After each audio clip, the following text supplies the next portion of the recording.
What a season opener. We're back. We are back. Welcome to the Spurs Talk Show. Ladies and gentlemen, it's time. How's everybody doing? How's everybody doing? Oh, we're top of the league. We got Manchester United against Brighton on in the background. But we got the review show. It's probably just me. We got the link up. Some guests can come on if they'd like to. We still have some news, views, and transfer clues on this BEA Beautiful Sunday. What a day yesterday. What an absolute ridiculously good performance. Started out a little bit shaky. We're going to get to that. Apologies to everybody who tuned into the stream. Expecting professionalism. We missed the first 3 minutes of the first half. We missed the first 4 minutes of the second half. We missed Sessegnon's own disallowed goal. All of the panel members were on different streams. It was shambolic. But we managed to get to the point, which was to see us get 3 points. Ladies and gentlemen, we're going to look at that right now. Talk to you all. Let's find out how everyone feels about just how good Decky was. Is Emerson starting to win you over? If it wasn't him holding up the flare against Arsenal, if that wasn't enough, maybe 2 assists on opening day was. We're going to talk about that. All the players. We're going to talk about the whole game right now. Ladies and gentlemen, the Spurs Talk Show. Oh, it starts right now.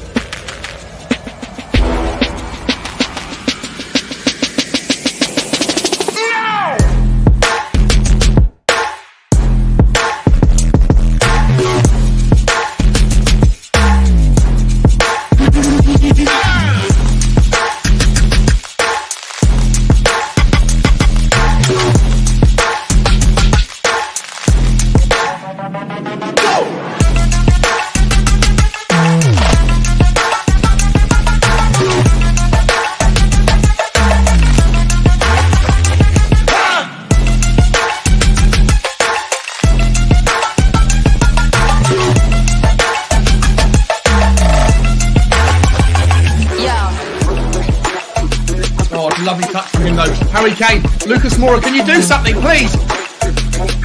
Last chance, Matt Doherty! Oh, you shite! There could be from the dead to the don't fuck it up now, don't fuck it up. Go and win it. Let's go. Last chance.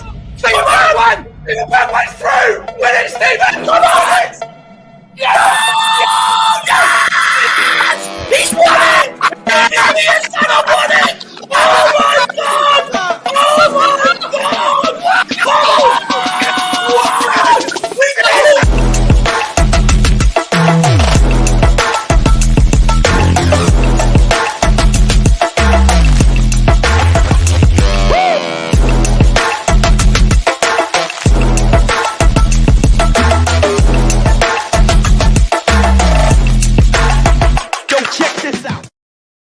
Yo, check this out. What is happening? Why is my screen so close up? What's going on, people? What is going on? We're seeing Christian Eriksen currently for the first time in a Manchester United shirt in a competitive game. It's 0-0 between them and Brighton. We're going to keep an eye on that. But you know how I feel ever since I saw those nasty comment from that man. You know how I feel. It's kind of like this. Hope you get hit by a bus today, you fucking wanker. How's everybody doing, guys? We're not worried about them, are we?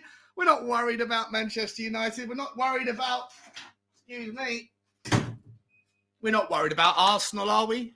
Are we? Let's find out. Let's see who's in the... Well, before we do that, let me say hello to some people that make the show possible. Ladies and gentlemen, a massive thank you to our members of the show. Our Spurs Talk Show ponies. They are On Your Bike Scott, Benny Boy Kaufman, Amir Sada, Kelvin Fletcher, Lazy 801, Cratch, Daniel Larson, Queen Ellie, Brian Daigle, Nigel Watson, XOGX Low 1, my man Aaron, John N, Philo 123 Coys, and Kyle Patrick Vineyard. And let's not be forgetting our Spurs Talk Show puppies.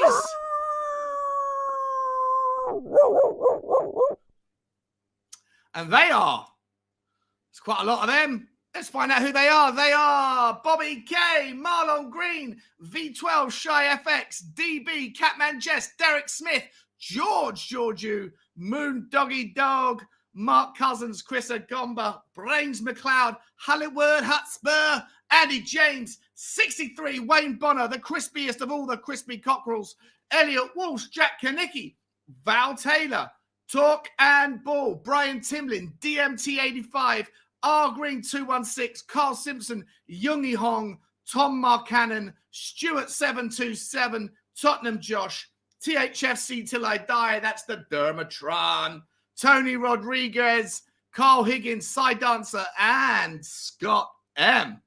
How's everybody doing there? Hope you guys are all doing very, very well. Ladies and gentlemen, if you do want to become a member of the channel, help support the show, get access to the WhatsApp group, get access to all of the fan phone-in shows, you can do that by hitting the link in the, say, pinned message at the top of the screen, or you can go to the Spurs Talk Show YouTube channel and hit the join button and join us on this journey as we look to grow the channel and enjoy Tottenham together in our own very unique comedy, sometimes tragedy kind of way.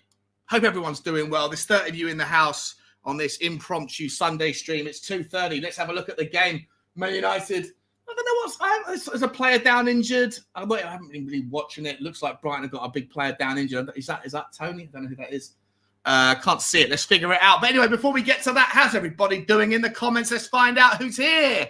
We got Eugene. What's happening, my man? He says, hi, everyone. Big up. Hashtag back Conte. Do you think he's been backed, Eugene? Do you think he's been backed?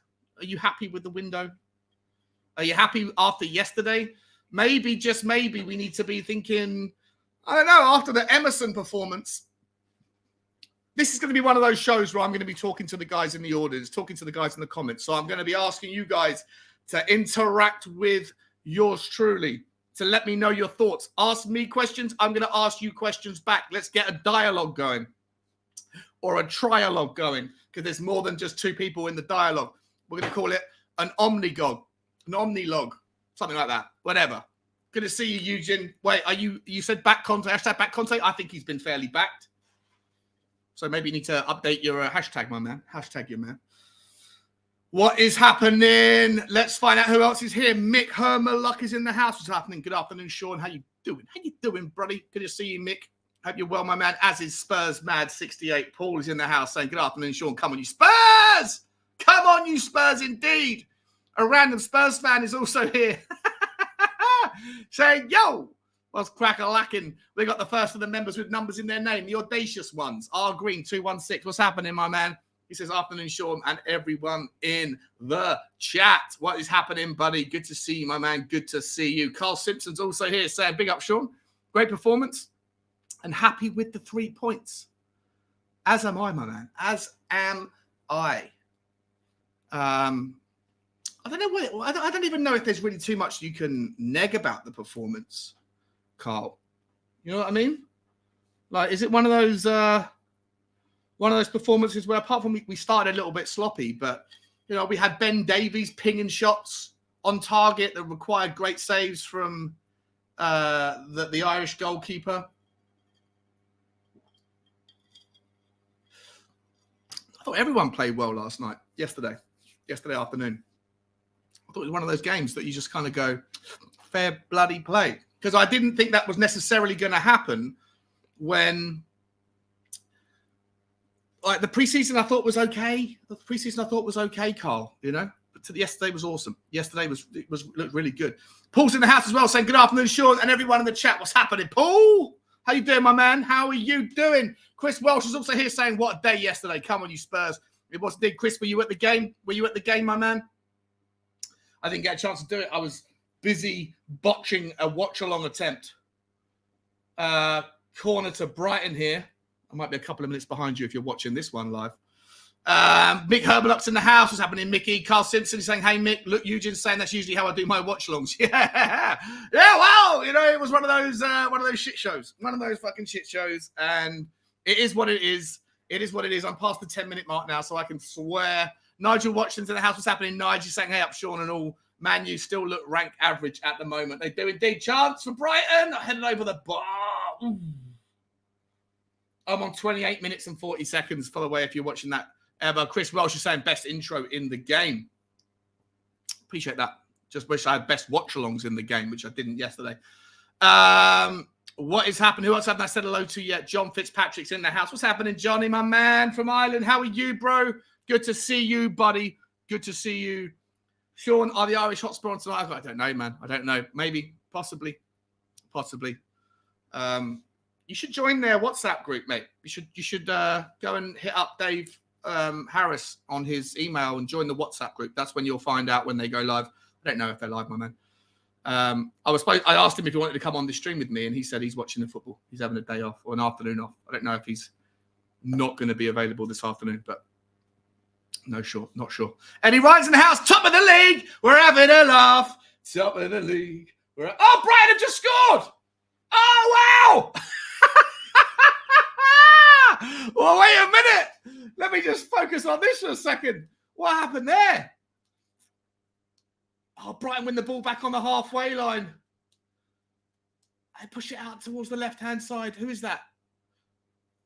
Oh, it's offside, I think. Oh, maybe it's not. Oh, I don't know. That's razor sharp. That is razor sharp. Oh, there's inches in that. Both of their feet are on the... You guys might be a couple of minutes ahead of me if you're watching it on Sky Sports. I'm watching it on IPTV, so you probably know the answer already. But, wow. And they're looking at Cristiano Ronaldo and he's not happy. Wowzers! Nick's in the house saying, oh, what a beautiful morning. Oh, what a beautiful day. Good to see you, Nick. Hope you're okay, my man. Hope you're okay. Big up Sean and big up the scoreboard. That scoreboard yesterday was for comedy effect. Hopefully it's not going to be a problem next time. Hopefully it'll be all good. Let me turn off the aircon if I make anyone feel jealous. Phil, 123's now. Big up, Sean. Great result yesterday. Future is bright. Future is lily white. Indeed it is. The goal was given. So it is 1-0 Brighton. Wowzers! I made a mess in my trousers. Holy shit. Brighton one up, says Eddie Ryan. What's happening, Eddie? Good to see you, my man. Uh-oh, man, you looking shaky. Listen, Manchester United, look, they're dog shit, man. They're dog shit. They can't keep their best players happy. They can't sign anybody. I don't know if you've seen the news today that Chelsea have basically agreed a deal for Frankie de Jong, the player that Manchester United have kind of rested they put all their laurels on that one. Just watching the replay again. I think that looked like it could have been offside, you know. It's so tight. Harry Maguire's playing him on by the width of a little toe. Unbelievable. Trossard does very well in that move. He's a good player, Trossard. Very good player. Very, very good player. Anyway, guys. Sorry, still at work. Couldn't answer. Don't know what that's about. Love to see a grumpy Ronaldo. Sweet that punnet. 100%. Manchester United on the break now. Right, guys, ladies and gentlemen, look, I'm gonna put the link up in the stream if anyone wants to come on and join me. I've got a few bits to talk about. The link is there. You can come on and say hello if you want to. Let me pin that at the top of the page. Ladies and gentlemen, let's start with a little bit of news, shall we? Let's start with a little bit of news. Right, I've got to get the news out of the way first. So let me get this shit up before we get into the actual match, the kind of the match review and things. What am I doing here? Share screen. Share screen. Here we go. I guess this is all on the back of it, on the back of the result, right? We're going to start off with a little bit of news out of the TalkSport side of things. Two former Chelsea stars have hailed, let me get this microphone in the right direction. Two former Chelsea stars have hailed the impact of Antonio Conte as his side claimed a 4-1 win over Chelsea on the opening day of the 2022-23 Premier League season. Spurs made light work of the Saints, who could have scored more with Ryan Sessegnon denied a second goal due to offside, and Gavin Bazunu making key saves from Heung-min Son and Harry Kane and Ben Davies. Why are you leaving Ben Davies out from that one? Outrageous. Slander. Libel, even. Chelsea star Scott Minto insists the Italian's arrival was at a similar transformative effect as Paul Gascoigne's move to White Hart Lane in 1988. He said, I think he's Spurs' best signing probably since Gaza. I think he's absolutely incredible. Credit to Daniel Levy for bringing him in, because without him, they wouldn't finish fourth. They wouldn't have the amount of money they can spend, and they wouldn't identify the players that they have got. He's talked about the squad depth, and now they are ready. I don't believe they will challenge come the end of the season, but I wouldn't be surprised come the World Cup if they are right up there, though. So he's saying we're going to be there for half a season. But what the fuck do you know, Scott Minto? He's also saying, Tony Cascarino, a former Chelsea star, is saying, and he told the Weekend Sports Breakfast, I think that Spurs have made the best signing of a manager for a long time, because his demands are the highest level, but with that, physically, his teams will absolutely run you ragged. That is a new proposition. Yes, teams at Spurs have had fit sides before, but this is to another level. But I thought yesterday, I know it's only one game gone, but it shows what Conte is about and what his team will be like this year. Well, I'm going to compare that to another bit of news, another bit of quotes from. Let me get rid of the screen for a second, so you don't see that I'm trying to find the right quote at the right time. Where is it? Where is he? Where is he? Harry Redknapp. Here we go. Well, that's not it either. Where are you, Harry Redknapp? You know what? I'm just going to call it out. I'm just going to say it for what it is. Harry Redknapp. Here we go. I've got it. Never doubt me. I've got it eventually. Ladies and gentlemen. We got Scott Minto and Tony Cascarino saying that Tottenham are going to be there or thereabouts. Harry Redknapp is saying the Premier League title, or the Premier League, is wide open this season, and has named 5 teams he believes can win the title. Potential title contenders, Chelsea, Arsenal, and Tottenham, all kick-started their campaigns with victories, beating Everton, Crystal Palace, and Southampton, respectively, while defending champs Manchester City begin their defence on Sunday against West Ham. Last season's runners-up Liverpool dropped 2 points at Fulham. We know all this shit. Let's get to the quote. I've just got a feeling. I got a feeling. Ooh, it will be Liverpool this year. Redknapp said on GB News, it was so close last season, it came down to 1 point. I think Liverpool could edge it. They are 2 fantastic teams, and even though Real Madrid won the Champions League, I still believe Manchester City and Liverpool are the 2 best teams in the world. There's nothing between them, really, but I just favour Liverpool. Asked if any other teams could be in the mix, Redknapp added, I think Spurs look strong. They're going to get a lot closer this year. I fancy Tottenham to finish 3rd, and then it's Chelsea, Arsenal, but I think any of that top 5 could win the Premier League. I'm waiting to see who Chelsea bring in. That's really going to be the key for them. They have made a couple of signings. There's 2 or 3 more top players that keep getting mentioned within Chelsea. Guys in the comments, let me know what your thoughts. Who do you think is closer to the truth? Are we closer to Harry Redknapp's side, or are we closer to the side? Well, I mean, there's not really much difference between the two. Tony Cascarino and Scott Minto. A lot of people praising a lot a lot of what Antonio Conte's done since he's come to Tottenham Hotspur. But listen, I think there's every chance, isn't there? We've got to be positive. We have to start the season in the most positive way. And boy, oh boy, did we do that yesterday. Let me see where I'm up to in the links. Ten Hag's gonna do a DeBoer. Yes, mate. Aussie 12. I think Ten Hag. I think Eric Ten Hag is probably going to be the biggest, the earliest of the big name teams to quit. I just don't think he has it in him. I don't think he's got it I don't think he's got the players he wants. I think he's been gazumped by everybody. Nobody wants to join his, Manchester United revolution. He can't keep Ronaldo happy. Ronaldo wants gone, but they don't want to let him go. The whole thing's an absolute shit show. And once again, Brighton on the attack right now. They're passing it in. What are they going to do? Oh, it's a good chance for Brighton. What are you going to do here? Come on, lads. It's on the right-hand side. He takes a shot. Oh, it's no chance. It's 2-0. It's 2-0. It's 2-0, Brighton.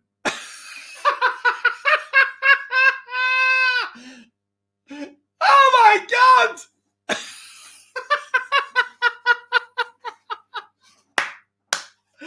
Oh, Eric Ten Hag. Oh, Eric Ten Too Hard. That's what we call you, Eric Too Hard. I think we're going to call him. You're not good enough, bro. Your team is rubbish. Your club is rubbish. Nobody wants to join you. Brighton are no easy fight this year. Look at them again. Look at Trossard there with the ball. He plays it in. Oh, it's just superb. It's too easy, though. Harry Maguire pulled all out of position. He's pointing. He's playing the offside. He's playing the onside trap there. Oh, my good God. Lallana out to March. March dillies and dallies and gets the ball across. Oh, it's just too easy. It's just too easy. That was absolutely ridiculous. Anyway, sorry, we're getting off the topic. How do you feel, Eric? How do you feel, bro? He's got such a horrible future. Like, how do you? It's just another name off the rank. The next cab off the rank, trying to pretend like they know what they're doing. You can't fix a broken ship with plasters. Ronaldo's already warming up. I'd love to be able to have the noise on to know if he's getting booed or not, or if he's getting applauded. Someone let me know if you're watching the game. Is he getting booed? It's fucking hilarious. Absolutely hilarious. Eugene wants to join. Good man. Come say hello. Derek Smith's in the house saying afternoon all. What's happening, my man? Deza. Good to see you. Hi, everyone, says Jeff THFC. Good hi, everyone. Big up. Good afternoon, my man.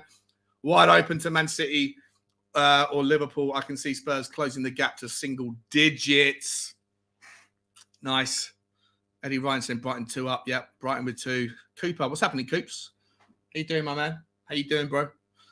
Hope Mississippi's treating you well. Nick is saying the look on 10 Head's face. I'm getting Nuno vibes already. Yeah. He could be done before October.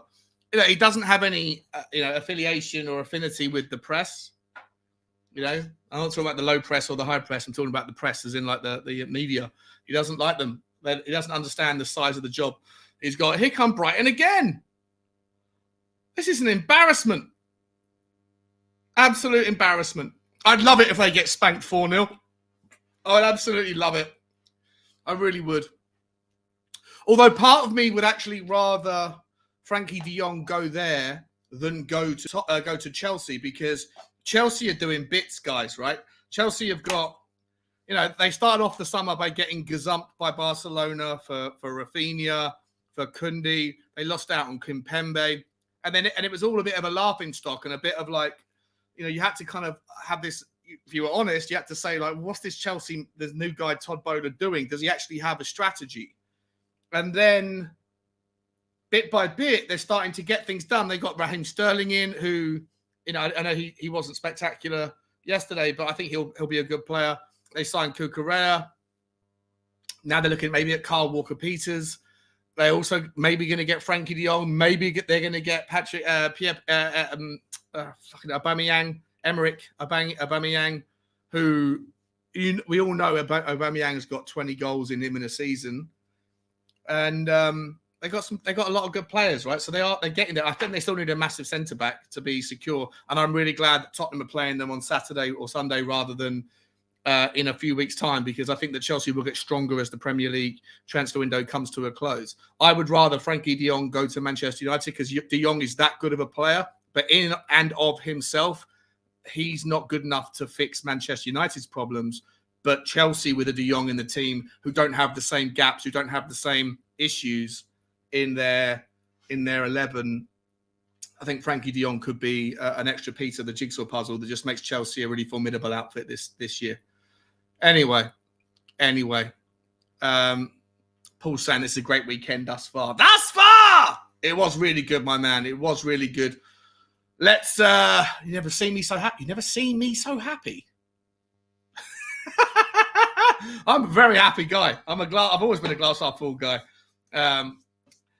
Yeah, well, interesting. Good to see you, Eddie. Nigel saying my thoughts about loving Brighton at the moment. Yeah, 100%. He'll get a big payoff. He does exactly, mate. You know what, Peter? You're absolutely right, bro. Like, some people felt a little bit sorry for Nuno when it all went tits up, and he couldn't handle it, and we were 3-0 down against Manchester United, and he looked like a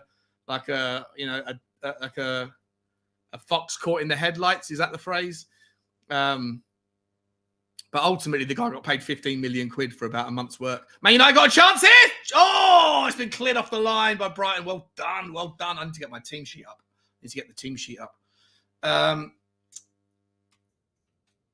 Let's talk about yesterday. Well, actually, let me carry on with some news first, and then we're going to get down to it. Man United versus Brighton, so I can see who the teams are.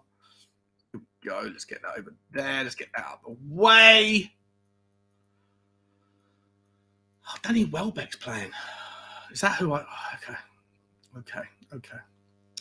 It's all very interesting. I think I said Ivan Toney, didn't I? I didn't mean to say Ivan Toney.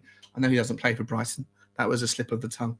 Look at half-time almost now. 2-0 to... This is just a perfect Sunday. Perfect weekend. The only thing that could have been better was if Arsenal hadn't won. It's been great. What's Chris Welsh saying? He's saying, do you think that Spurs start with the same lineup against Chelsea, or do you see Perisic, Longley, Bissouma maybe coming in? Do you know what, Chris? Let's discuss that, mate. For me personally, I thought Ben Davies was excellent yesterday. I'm always okay with Ben Davies playing at left-sided centre-back. I'm also okay with Longley playing left-sided centre-back. I'm not okay with Sanchez playing left-sided centre-back. Either of the two, I think, would be okay. But for me, I think that Longley is more of an adventurous a fullback that's going to, not fullback, a left-sided centre-back that's going to, progress with the ball. We've done the stats review on him 100 times on this channel. He's going to move the ball forward with his feet. He's got like an average 92% pass completion ratio, right? And that's including short, medium, and long distance passes. And that includes along the floor at head height or proper full-on, lobbed or lofted crosses. And I've got no doubt at all in my mind that the vast majority of the time, the overwhelming percentage of the time, when he moves the ball with his feet and he looks up and he wants to get it somewhere, it goes to where it's intended. He is a brilliant passer of the ball. He's also got the capability to run and dribble and cross the ball and all the things that you would want from somebody if you're going to play that progressive centre-backs role. And I think he's better than Romero is on the other side at doing the same thing. That's not to discount that I think Ben Davies is also good at that stuff. But here's my problem. It's like against Chelsea, I think we're probably going to be a little bit more backed in, right? We're going to probably, I said this earlier or yesterday on the stream, I think that there's only maybe 7 games a season where Tottenham have to sort of bed in and play that 5-4-1 and give up the majority of possession. And you're only playing with 30% of the ball at your feet. And that's, Manchester City away, certainly. At home, probably. Liverpool home and away. Chelsea away. Chelsea at home. There's, you could argue maybe at home for some of those games, there's a little bit more space to move with. But ultimately, there's 6 games where you're okay playing the 5-4-1, and the other teams don't really necessarily give too much of a shit about what you're doing. They play their game and they expect possession. And then you could also throw in Arsenal away, Manchester United away, maybe. That's about it. And the reason I was saying it before was because I think that it's this season, not only are you going to have that again, but you're also going to have, maybe 4 or 5 games in the group stages of the Champions League where you're also going to have that predicament that we didn't have last season. And I was saying that more about Emerson, because I think Emerson is naturally probably the best wing back on the right-hand side options that we have to be able to sit back and participate in that flat bank of 5. Better than Doherty for sure doing it. I don't know about Jed Spence yet. Time will tell, but it looks like Jed Spence isn't part of the plan anyway right now. Right, we'll see what happens thus far. So for me, because I think on Sunday we're going to have less of the ball than we would normally have, I probably would be okay with Ben Davies starting ahead of Longley, because I just don't know if the things that Longley's very good at is when the ball's at his feet and when he dribbles the ball out or looks for those long passes. I mean, it's actually an interesting argument because he is the guy who can find those long passes. And if we do get the ball back and grab it and then pivot and go on the counter attack, then maybe you probably would rather have someone who's got a 90% accuracy with his pass completions at long distance passes with the ball at his feet than Ben Davies. And I don't know if Ben Davies is anything measurably better statistically than Longley at those passes anyway. So, at the defensive side. I think Longley's pretty good defensively. He's not good in the air, that's for sure. But I think, his pressuring, his statistics have always been... His statistics were great at everything when we did those reviews, apart from in the air. So I think that maybe Longley versus Ben Davies. It's an interesting one. I'm okay with either, to be honest, Chris. I'm okay with either. As far as Basuma goes, look, to me, if I'm honest, I foresee a future where Basuma and Bentancur are the number 1 and 2 midfield pairing. But that's how I see it happening. But I mean, you can't fault Højbjerg for what he didn't do anything wrong yesterday. I thought he was really good yesterday. I thought Bentancur looked solid, and I think Basuma's not physically fit there. Right, he's carrying an injury. I think, I mean, we'll see what happens during the week. But generally speaking, I think that you have to work by a meritocracy when you have competition for places, Chris. I personally believe in a meritocracy in that if you have the spot, it's yours to lose. And if you make a mistake and there's somebody that is that good, like a Basuma behind him, then you have to be flawless. You have to be faultless. And if you lose your spot because you've made a mistake, that's fine. Next guy comes in, and that would be Basuma if he's fully fit. And then the same rules apply to him.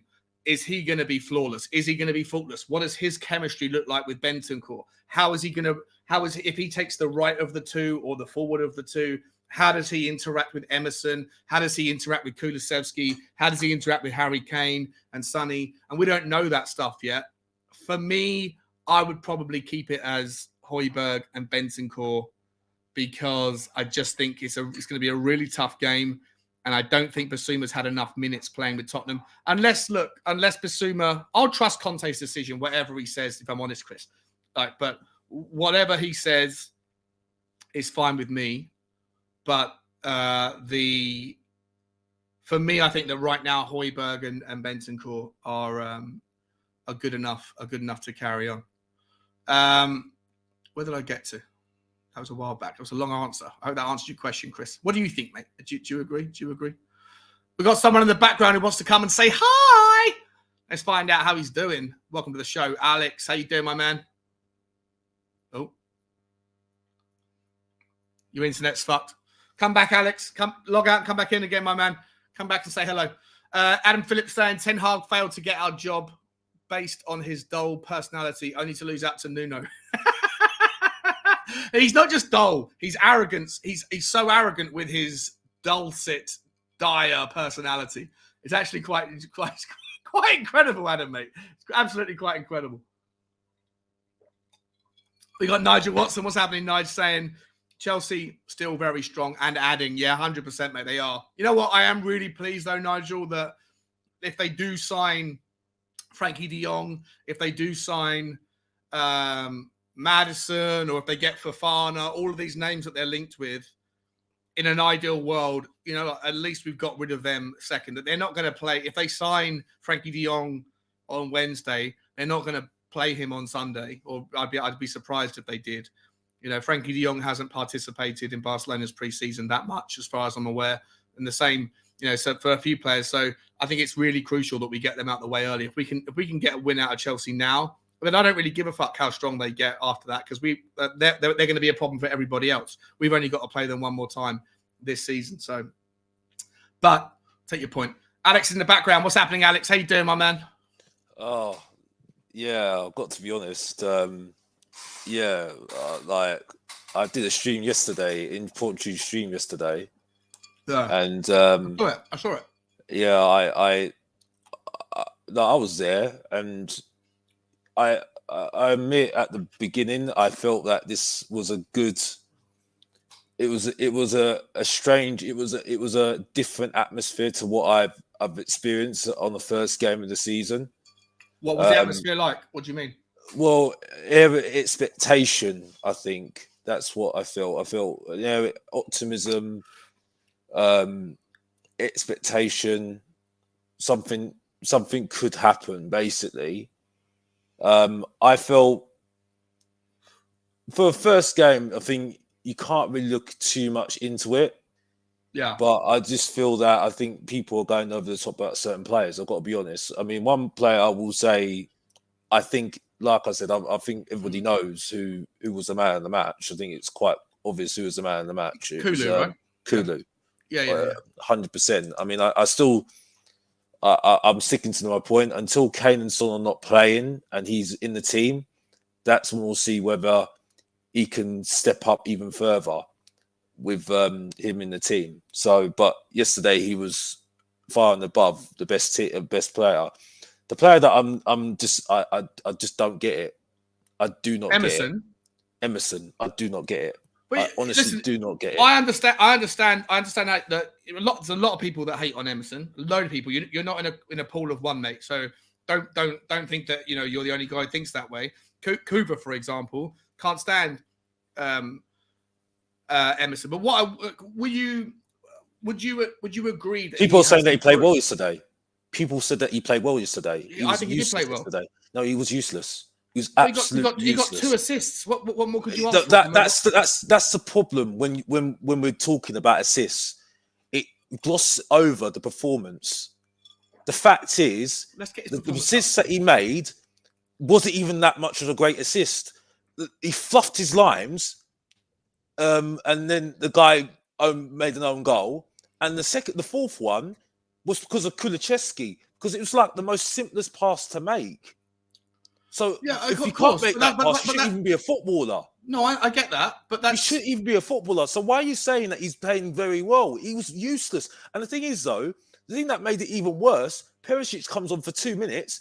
He shows what a wingback's in 2 minutes that Emerson's not done for a long time. It's not I hate the guy. I'm not hating the guy.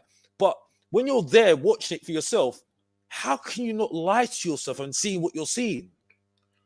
And even Sessegnon, for me, Sessegnon's not even that great. But I give it a little bit more credence because he's been injured and he's getting his confidence back.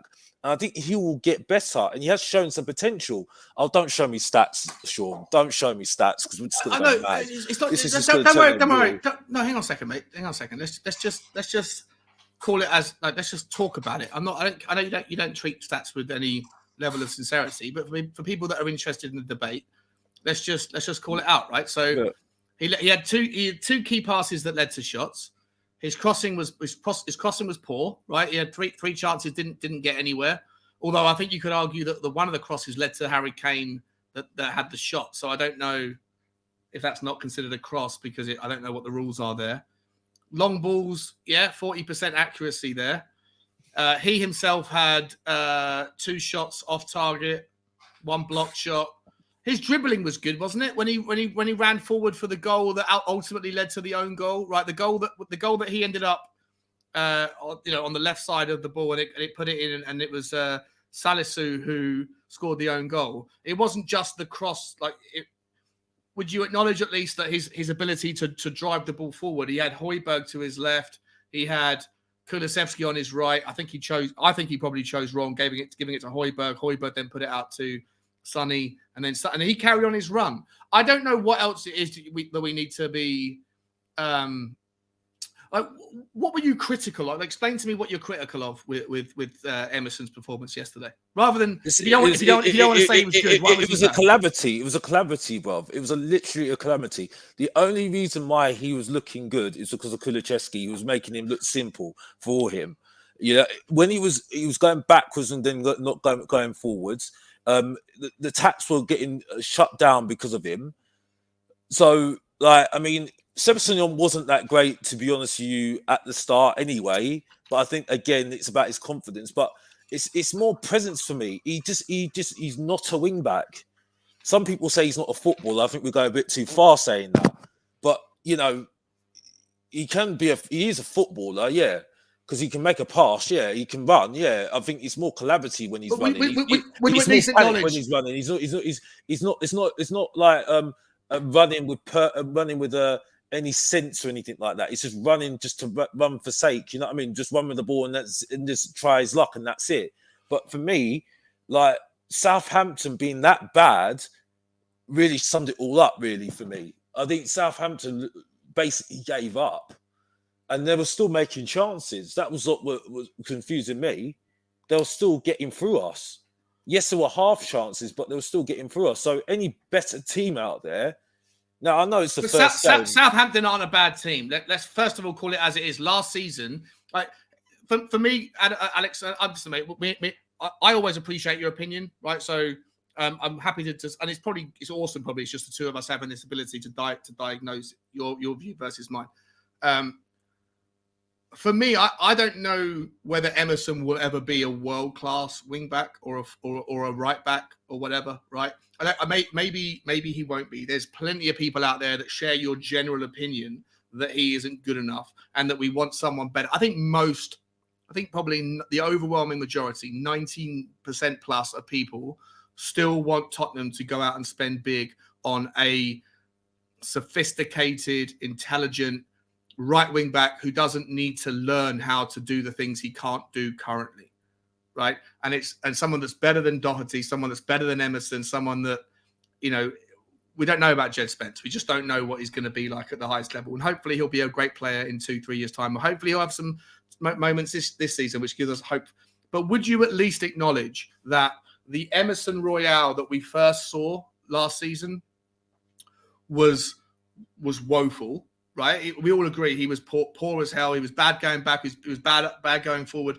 But then when Matt Doherty came in and took his place back, and Matt Doherty, most people would have said the season before was absolutely awful. Matt Doherty comes back in, gets his place back, and then puts on like 6 or 7 performances in a row where him and Kulusevski after January, where they have this chemistry and relationship and they work with each other. And then I know you're saying that it's Kulusevski making them look good, but it takes 2 to tango, right? It does take 2 to tango and anything. So when Doherty got injured, everybody, myself included, was like, "Oh no, now we've got Emerson again." But I think you'd be a very harsh critic to not acknowledge that Emerson has got progressively better in the last 4 or 5 games of the season when we needed him after the Villa game when Doherty got his knee injury and Emerson stepped up. He played progressively better in all of those games that we had to play. And then this season, he started the game. He started this. You might not view it the same way as I do, but will you at least acknowledge that he's getting better, that he's learning the game a bit more? He's a better version of the player that we saw in December last year. No. You don't believe so at all? Are looking at a level where we want to compete in the Champions League and win trophies, and get into and win the Championship, because we say that we've got world-class players in Song and Kane, who've won nothing, by the way, yeah. And we're continuing with this guy that can't make a pass, can't make a cross, can't get past his man. He runs out of hope, not out of actually out of focus and actually going towards somewhere. He needs his necessary in front of him to do the work for him up front to get him to make some simple passes. It just is not working. It's not working at all. And the fact is like, the problem was that the first half was the wing backs. That was the simple point. We got through the whole thing because of the quality of Kulusevski. That was it. Simple. Like a great cross from Son and Dyer gets in a good position to header it in. That's 2-1. Game over. Because there was nothing from Southampton to suggest that they were going to get back into the game. But do you think Southampton are a bad team? Because they look worrying. They look very, very worrying. But that's the team, right? So Tottenham dropped 25 points last season to teams that are mid-table, lower half of the table, and you could argue that they either played a low block or the midfield squeeze, or however you want to define it, right? The teams that Tottenham couldn't break down, we dropped 25 points against those teams last season. 4 of them were against Southampton. So for me, like, I don't think we should sniff at the victory and say, well, they were, bang average, or they were poor and we weren't that much better, but we were just coming up against no real opposition. But last season, the same team, because we had exactly the same team that played today that played last season.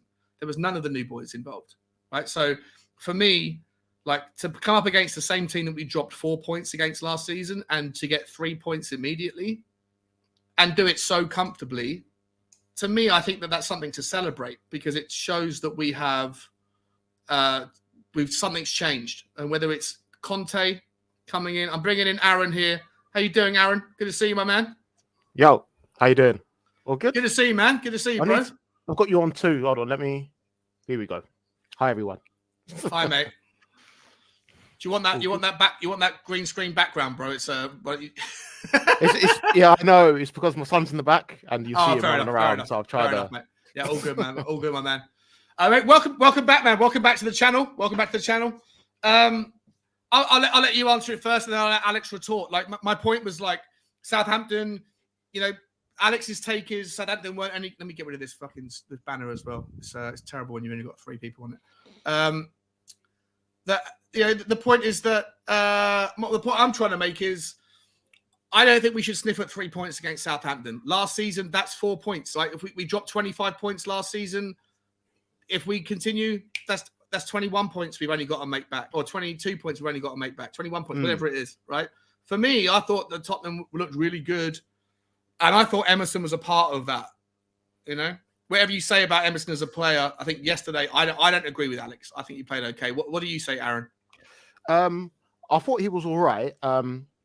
It's a tough one because I didn't expect Southampton to come out like that. I expected more of a low block, and they kind of made the game open, which made no sense, really. They kind of played into our hands. But like what Alex was saying is, even though we weren't even playing well, they still opened us up a couple of times, which was a bit scary. Okay. I noticed as well. But I thought Emerson was quite good. He's still not at the level. It's weird because he's becoming one of my favorite players. It's just because of his, he's a cult hero, isn't he? He's a cult hero. Yeah. I agree with that. Yeah. I'd be sad to see him go, but I don't think he's good enough to get us to the level we want to be. Okay. Do you think he's going to go though? Do you think you want to see him? You want to see him gone? Do you? I want to see him third choice backup. That's what I want to see. I don't want to see him starting really. I don't mind him. Who do you want to see starting? I want to see. I know it's crazy, but I want to see Jed Spence only because I don't know if he's good enough yet, but he might be far superior to all of them. I just want to see it. Conte knows best, obviously, but I want to see Jed. I just want to see Jed. From what I've seen, pace and all of that, his attributes aren't that far off Hakimi in pace wise and all of that. So I feel like yeah. I think they need to get him playing. Is that how you feel, Alex? Well, listen, I think at the moment, unfortunately, we're in a situation where we've got Doherty, who is struggling with his knee, from what I've heard.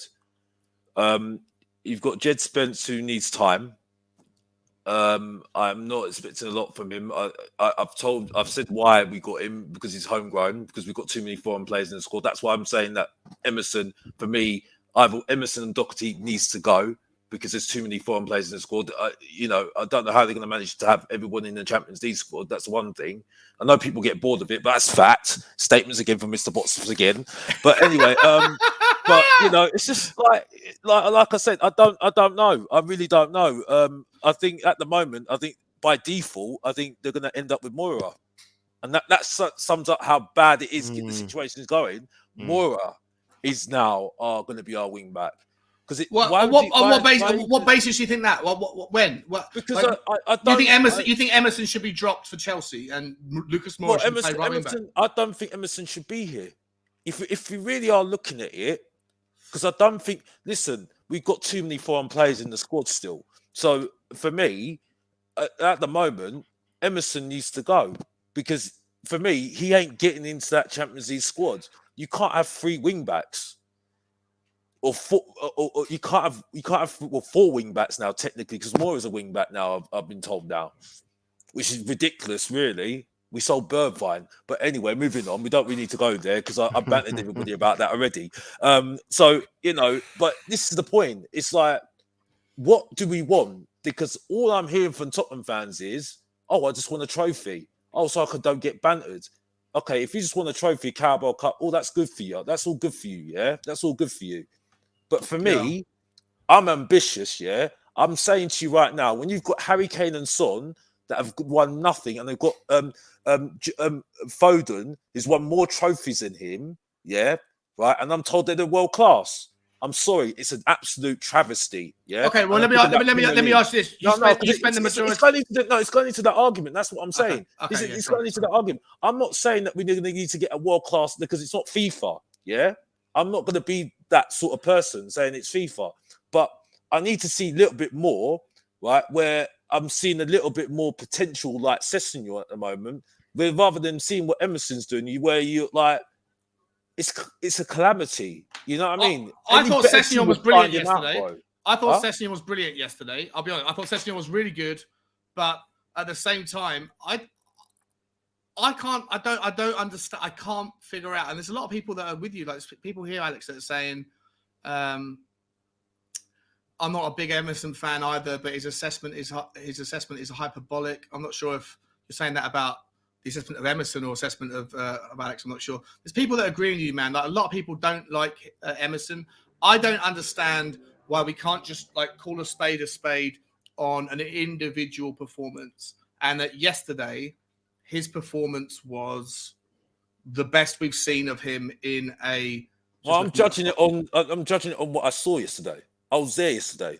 I was judging it on what I saw yesterday. It's got nothing against him, right? But at the end of the day, we have to judge it on the quality of the squads and how many foreign players we've got. Yeah, he's one of our foreign players that are playing wing back. That is a crucial position, because we ain't going to get what is it? Attacking midfielder or creating midfielder. I don't think we're going to do that. It won't fit into our narrative of the squad. I don't think we will do that. But my point is, the wing backs are very, very important. It was crucial yesterday as well, because only reason why we got through, because Southampton were that bad, and they were bad yesterday, very bad yesterday, to the point where that defense is like a championship defense. And someone said it, and I think they summed it up perfectly for me. Yeah, right. Okay. Better defenses, you won't get through. You weren't seeing Harry Kane and so on. When Perisic, I think it summed it all up. When Perisic came on the pitch, right, you didn't see Harry Kane and Son do nothing. Yeah, as soon as Perisic came on the pitch, you see how sprinkly Kane and Son were getting to their positions and stuff like that, and you saw them come alive straight away. It's like they were reborn, and everything was like, ah, it's like, Well, you thought someone came alive again. It's like, oh, it came alive. It's like, oh, it's all come alive again with someone came, because you can see someone's actually going to come and actually make a cross for them, actually make an attack for them and stuff like that. Hold up, though. You spent ridiculous. You spent all of last season. You spent all of last season. Let me bring Eugene in. How you doing, Eugene? You okay, my man? Yep. Hi, guys. Good to see you, man. Hi, Aaron. I'm going to come to you in just a second, Eugene. Yeah, good to see you, man. I'm going to come to you in just a second. I just want to finish up the current talk, right? Alex, you spent most of last season saying that Tottenham were the Kane and Son show, right? And that if it wasn't for Kane and Son, Tottenham would be nowhere. Yesterday, the worst two players on the Tottenham pitch were Kane and Son. And right. No, I'm asking. I'm not making a statement. I'm asking. I love Sean. I love Sean, yeah, because he says this now, and it's like he's trying to drag in the argument now. What I said last year. I love it. I absolutely love it. Sonny wasn't the worst player. Harry Kane was 100% the worst player. Like, I love Harry Kane. I'm never going to fucking call him out. Like, he's due an off day. Sonny got an assist, right, that led to the Eric Dyer goal. But I genuinely thought that most of our creativity came from our midfield. I thought Højbjerg was good. I thought Bentancur was good. I thought Emerson played forward. I thought Sessegnon was on the back end of crosses coming in. We didn't need Harry Kane to have his usual excellence in order to dominate and decimate the Southampton defence. And I think that's something that we should be celebrating. It's a good thing. That's a good thing. It's a good thing. Yeah, go on, Aaron. I agree with you. Okay, Alex first, and Aaron, and then I'll come to you, Jim. Sorry. What did I say, though? What did I say? I said that Kulu had a fantastic game. Yeah? I said that already, yeah? Our conversation at the moment is, and I've said already what I said about Kulu, that Reject Tag is taking a little getting away, but he still needs to play well without Son and Kane on the pitch. But yesterday was a little bit towards proving that because he was 100... Anybody that's deluded couldn't see it. He was the best player on the pitch, 100%. So let's put that to bed now. That's done with, yeah? I've told you why. When I'll start saying he's really, really good is when Son and Kane are not playing, and then we'll see whether he's the man. You know what I mean? The man. You know what I mean? That's it. I'll just leave that there. Our conversation is about our wing backs. Okay, Sessegnon was all right. Okay, he got on the end of the course, and he nearly got a goal that was offside. That was very good as well. Okay. He's getting there. He needs a little bit more confidence still. I think that's because of injuries and everything else. But I think he is getting there. He will get there with time. I think he will get there. Hopefully injury-free as well. Emerson, unfortunately, otherwise, I just don't see anything. I thought that I think it was the reason why he played well yesterday. It looked okay yesterday in people's eyes, not my eyes, is because Kulusevski made things simple for him. I think some of the team gone around him to make it simple for him.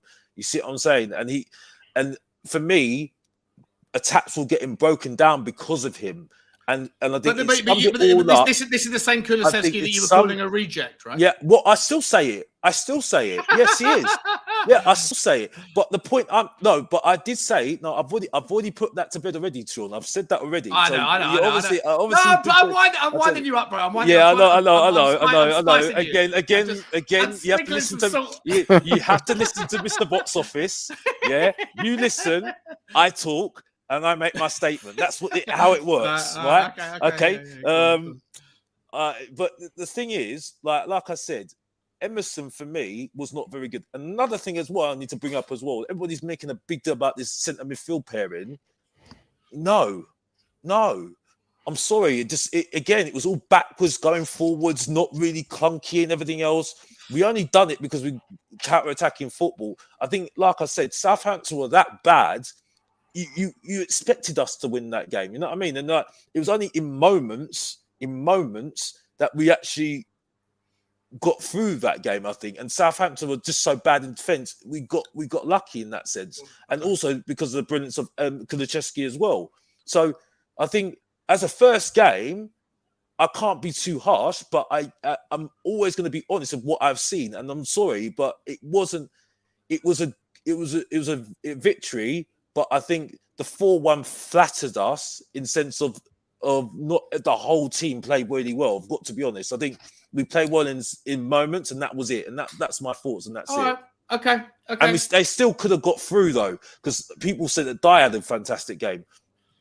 Well, when you play on the front foot, Aaron, when you play on the front foot, to Alex's point, mate, and I want to hear your take, and then I'm going to bring Eugene as well. Eugene, I hope you're okay, man. But I'll come to Aaron first. when you do play on the front foot like we were doing, right, Mhm. and you play the 3-4-3, and you have these like lambasting like wing backs. Emerson was darting forward. Sessegnon was darting He forward. was, yeah. You're going to end up, if you do get broken down, you're going to end up with only 4 or 5 men at the back, and there's always going to be opportunities. That's just part and parcel of playing the style of football that I think Conte wants us to play. What's your take on Emerson, on Kulusevski? Was Emerson flattered by Kulusevski? Was the entire team flattered by Kulusevski? Was he that good, or where do you want to go with it? So he was decent. I do think that Kulusevski made Emerson's job easier because he doesn't lose the ball. So he's never caught flat-footed because Kulu never loses the ball. Like I don't think I've ever seen him be tackled cleanly. You know, like where it's basically lose the ball over the top, and then everyone's running back. That like never happens with Kulu. He's so good on control. He's so strong, isn't he? He's so strong, and he can use his body weight to hold people and he's off. always moving the ball to the point where you just can't touch him. Really, he's slower than. It's weird because he looks quick, but he's actually quite slow. Like his top speed is slow. His agility seems quite quick. That's what. So he did. So it did flatter Emerson's performance because you can kind of, when you can trust players, then you can do more, can't you? Emerson kind of trusts Kulu to the point where he never had to run backwards. So I think if Kulu was Lucas, for example, where he runs into blind alleys and then he has to run back, that's when I think Emerson probably would have been exposed yesterday. But because Kulu is as good as he is, it did allow Emerson to float in the box. He's in the box much. So let's develop that conversation then. So if you're saying if Emerson was there and had Lucas in front of him, then there could be issues, right? Yes, but 100%. One of the questions that one of the things that box office is arguing is that he'd rather see Lucas play alongside Kulu. Like he'd rather see him play in the right wing back. Is that something you want to see? I don't know, because Lucas end product. Because the thing is with Emerson, he's got the engine. He's got this engine where he doesn't seem to slow down. He's running the same speed from the first minute to the 90th minute, which does carry him a bit because he's always on the move. He's never standing still. Lucas is a weird one because I don't think I've ever seen Lucas cross a ball. Yeah. So I don't know if I want to see him, 1-2. I spent most of last season, Aaron, talking, saying, "Look, listen. If I love Lucas Moura as a player, I think he's a brilliant player. Right, I love him to pieces. But and I thought, well, why can't we try him at right wing back? But actually, what I saw of him playing in the right wing back against Seville, he got absolutely destroyed by the Seville left back Acuna. Right, he got absolutely murdered for 45 minutes. And Acuna's a very decent player, but he's not the best left back in the world. So for me, I thought it was an experiment that didn't end well. And for me, like as much as Alex says he'd rather see Lucas Moura doing it, maybe it will work against teams where we have 80% possession, Alex. But I don't think it will work. I need to change my. Sorry, Aaron. You need to carry on, but I need to say something. I prefer. I need to change my wording. I say not Moura. I'd rather Jed Spence, but at the moment, I just don't want. I don't know how much he can.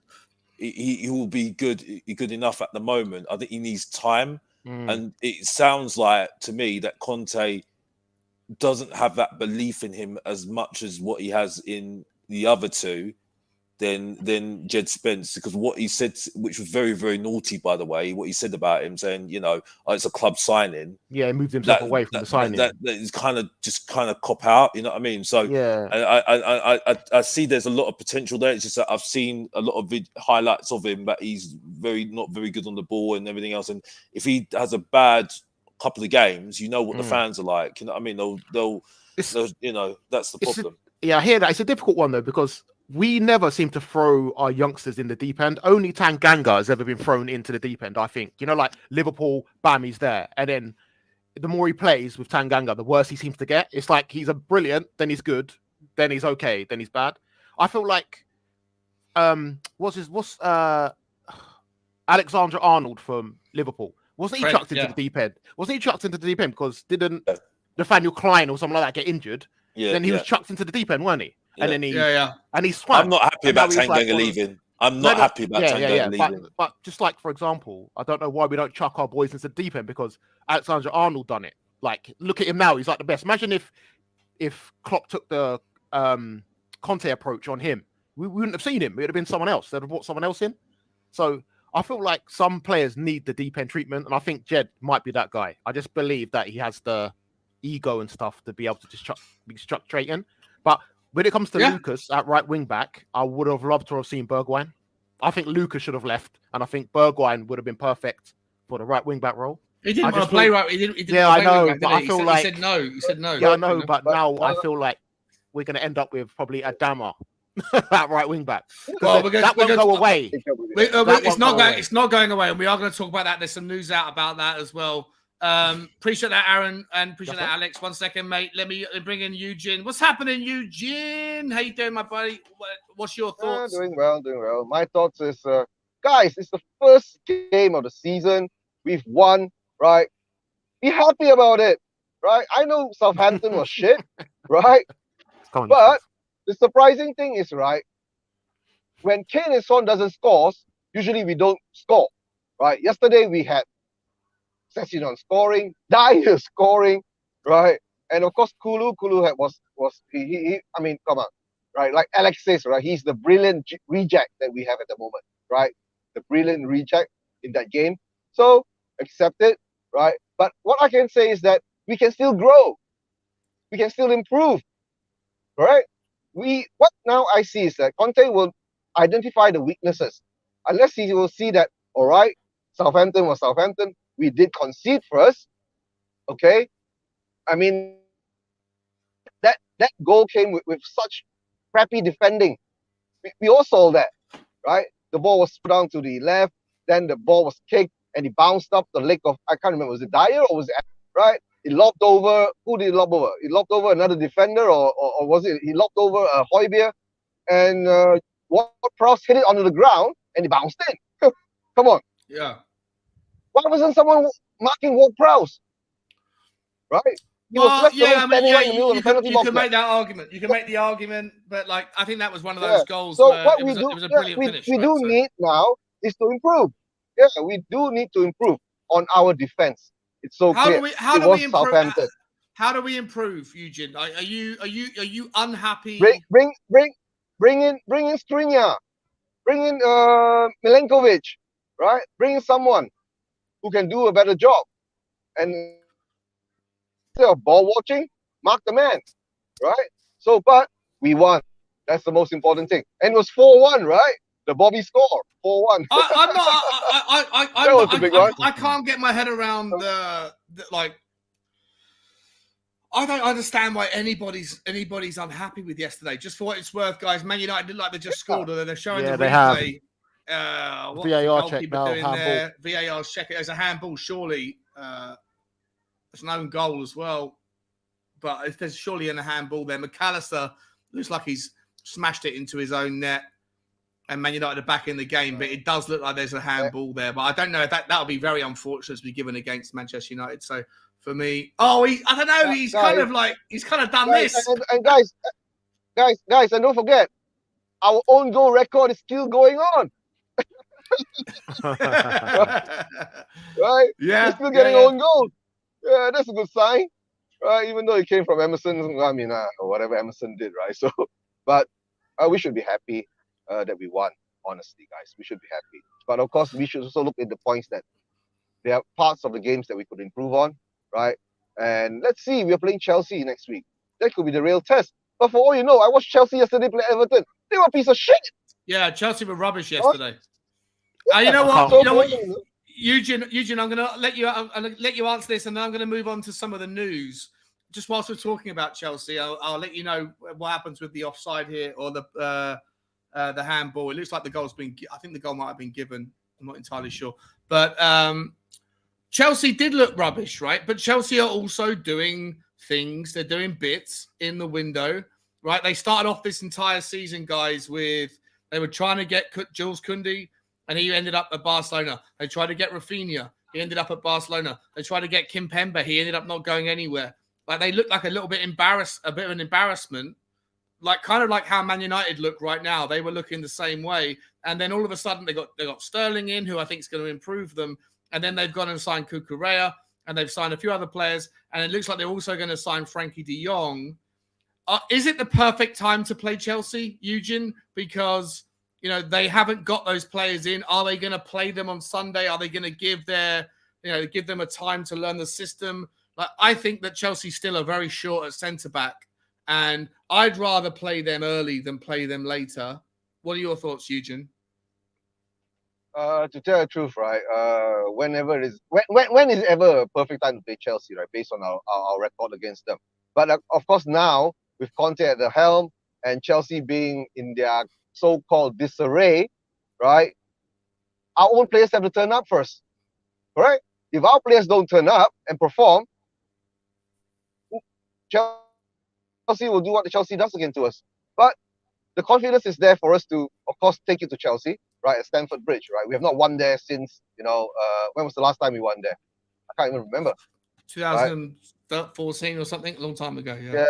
The only time I remember that was the Battle of the Bridge, right? The game that actually turned up to be 20 yellow cards, and oh my God, that was a hell of a game. But that at least we showed fight.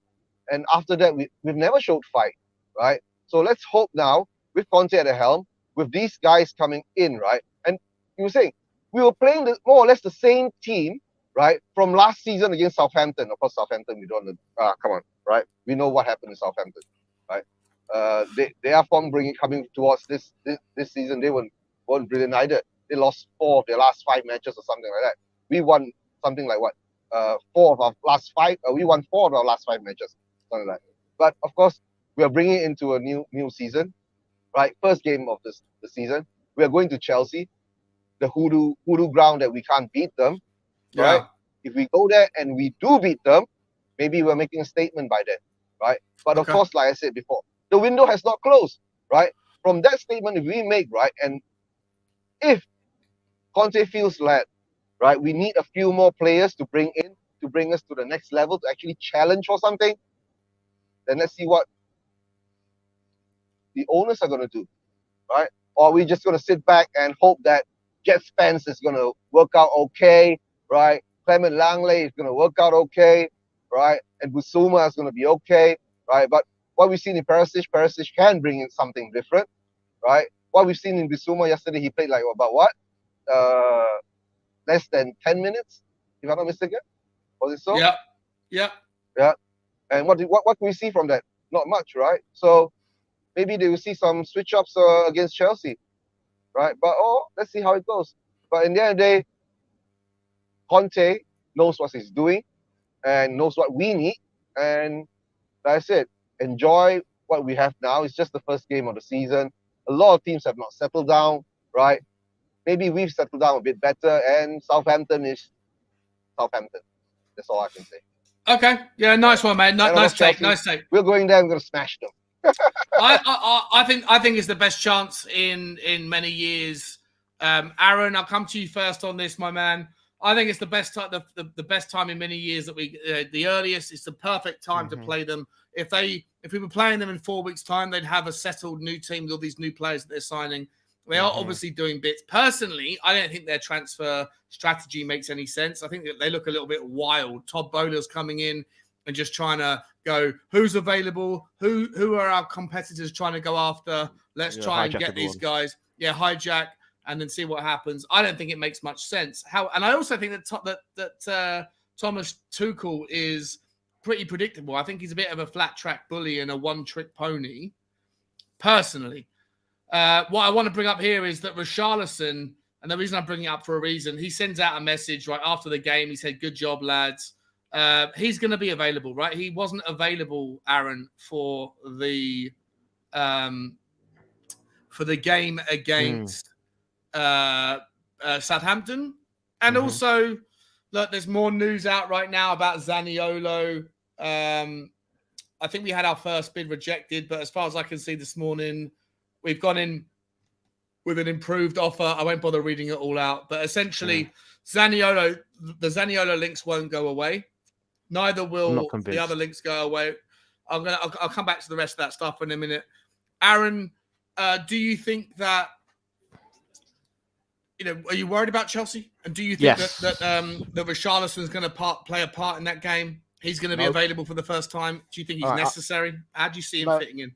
I feel like he's going to fit in well. I think he might turn into be our clutch player, but Chelsea could play their under 19s and beat us. There's something about that ground where Ben Davies has a shocker, Eric Dyer has a shocker. There's always some calamity, weird own goal. Lloris gets caught out somewhere. It happens every time. So no matter what team we put out, they will probably win the game. And there's always a worldie in there as well. So therefore, it means Raheem Sterling's going to curl one from 35 yards. I've seen it so many times against Chelsea that I'd never be confident. No matter what, we could have the best centre backs in the world, and at Stamford Bridge, they will fall over each other, and there'll be a weird, dodgy back, pass. Like, you remember Kieran Trippier? Yeah. No look pass back. Tanganga with 2 own goals. Nah, never. But I'm looking forward to seeing Richarlison. I think he's going to be our clutch player. I believe he's going to be a clutch player. I don't know if this is the test, really. I would say for Ben Davies and Eric Dyer, in my eyes, because they're awful at Stamford Bridge. They're awful. So would you rather play Clement Longley? He hasn't got a reputation there. Yes. He hasn't played there before. Yes. I'd rather see fresh than these same problems every time, because it's the same players. It's like Harry Kane at Stamford Bridge is awful. He's awful. Son's awful there. The midfield seem to get lost. Højbjerg looks dodgy against Chelsea, but he'll look great against Man City, but dodgy against Chelsea. Yeah. It's just, there's something. So you'd rather see as many of the new players as possible against Chelsea. Possible. Yes. Get rid of that voodoo. Something's got to change. Something. There's going to be an own goal. I wonder what the odds are on an own goal. You know what I mean? I'll let you know before the game starts. I'll make it part of my financial review. Jeff THSC saying he wouldn't play Longley. Derek saying Spurs are made of tougher stuff now. The mindset has changed. I don't know. We've been waiting a long time. We've been saying that for a long time. Alex, are you there, my man? You listening? You're on mute, bro. Yeah. I just wanted to bring up a comment from David Clark, because he's mentioned it was from 318, and he mentioned about us getting emotional about players. Well, again, mate, I'm not being funny, mate, but if you're going to talk to me about being emotional about players, let's talk about Sol Campbell, Sheringham. Let's talk about Gareth Bell. Let's talk about all these players that left us, especially Sol Campbell going to the Arsenal and winning championships, bruv. You know what I mean? So don't talk to me about being emotional about players, because then I can bring up ex-players that have done stuff and won stuff, and we've still got 2 world-class players that have won nothing. Let's move on. Let's move on. Yeah. So, but yeah, no, because the point's been made, and I've just bantered him out the building with his silly point, saying that we get emotional about players. But people say that we get emotional about players, by the way, because I defend Davis a lot. But I thought Davis wasn't great yesterday. I didn't think great. He had a shot from 25 yards out. Because Davis wasn't great yesterday. I thought Davis could have used his initiative more, right? Because when you see Romero, who I thought was okay, again, like the Romero that I look at Romero is what you saw last season is when he was trying to start off attacks, because you're not going to get those starting of attacks from Dyer, aren't you? Let's be honest here. So when you've got Romero was struggling, and maybe because the team, it's the first game, he's trying to fill himself in, and that's it. Maybe it's all new to him and stuff like that. But again, there's a lot of players out there that weren't really making attacks. Now we saw that a little bit more from Davis last season. We didn't do a lot of that, and I don't think that helped Sessegnon, to be honest with you, in the game yesterday. I've got to be honest. That's the thing. So. This is the thing. I have to say that, you know what I mean? It's just one of those things, really. But yeah, on the team next week, I mean, as I said, like if you're a great team, then why don't you beat Chelsea? Make a statement. Well, let's hope they do. But how do you want to this rather than taking this from a presumption of negative outcome, which is it sounds like what's happening here? I'm asking you, as a Tottenham fan, what do you want to see with who we have and what we can do? What would you like to see, Alex? We'll take the game. If you were Conte for the day, who do you pick? Who do you change? I'll say at the moment. Does Richarlison start? Does Emerson start? Does who starts? You play Perisic in his position, in left position. So you drop Sessegnon. You drop Sessegnon. You play maybe the same midfield, because I think at the moment I don't know if Bissouma's ready at the moment because he's had injuries and also he had COVID, so we might struggle there, that part I think. But I think unfortunately because Bissouma's, I don't think he's ready at the moment. I think that he should be there. Then on the right, that's a difficult one really. You've got, I don't know. I really don't know. I think by default, don't fix it. Is that not the if you well, don't know the answer? I think if you've got Emerson there, it's an absolute disaster because they'll just find it. They'll target that straight away and have make. But it's not going to be Jed Spence. He hasn't played a competitive minute. He didn't play a minute against. I think against either that or by default you either have Moira. But I'm not saying this. I'm not saying this is because I don't think he's a very good footballer, Moira, in that sense, attacking wise. I don't think he's very good. I don't think he's very good at all. You would rather experiment with Lucas Moura at right wing back. Well, at the moment you've got Emerson. If Emerson's there, they're going to target him like he's not the no tomorrow. They will target that weakness like no tomorrow. Which weakness are you talking about? The wing, that right wing, they will target what's that the weakness? right wing. He's the best defensive wing back that we have. He's far more defensively mindset than Lucas Moura. He's far more defensively minded than Doherty. So if you're saying that they're going to target us regardless on the right hand side, on our right hand side, so how are we going to hurt Chelsea then?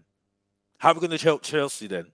Well, the same way we do anytime we play against the Chelsea, Liverpool, or Man City away from home. We sit deep. We have a bank of 5. We have 4 behind that. We have Sonny at the top, and then we just absorb the pressure, and when the moment's there, we go long, and we look for Kulusevski or Sonny.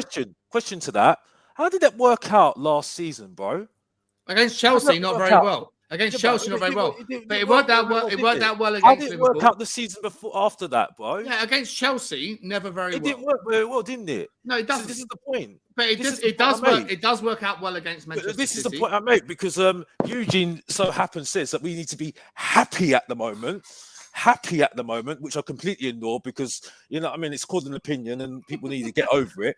You know what I mean? So it's like, you know what I mean? It's just like, come on. Like, hold on, guys. Hold on, guys.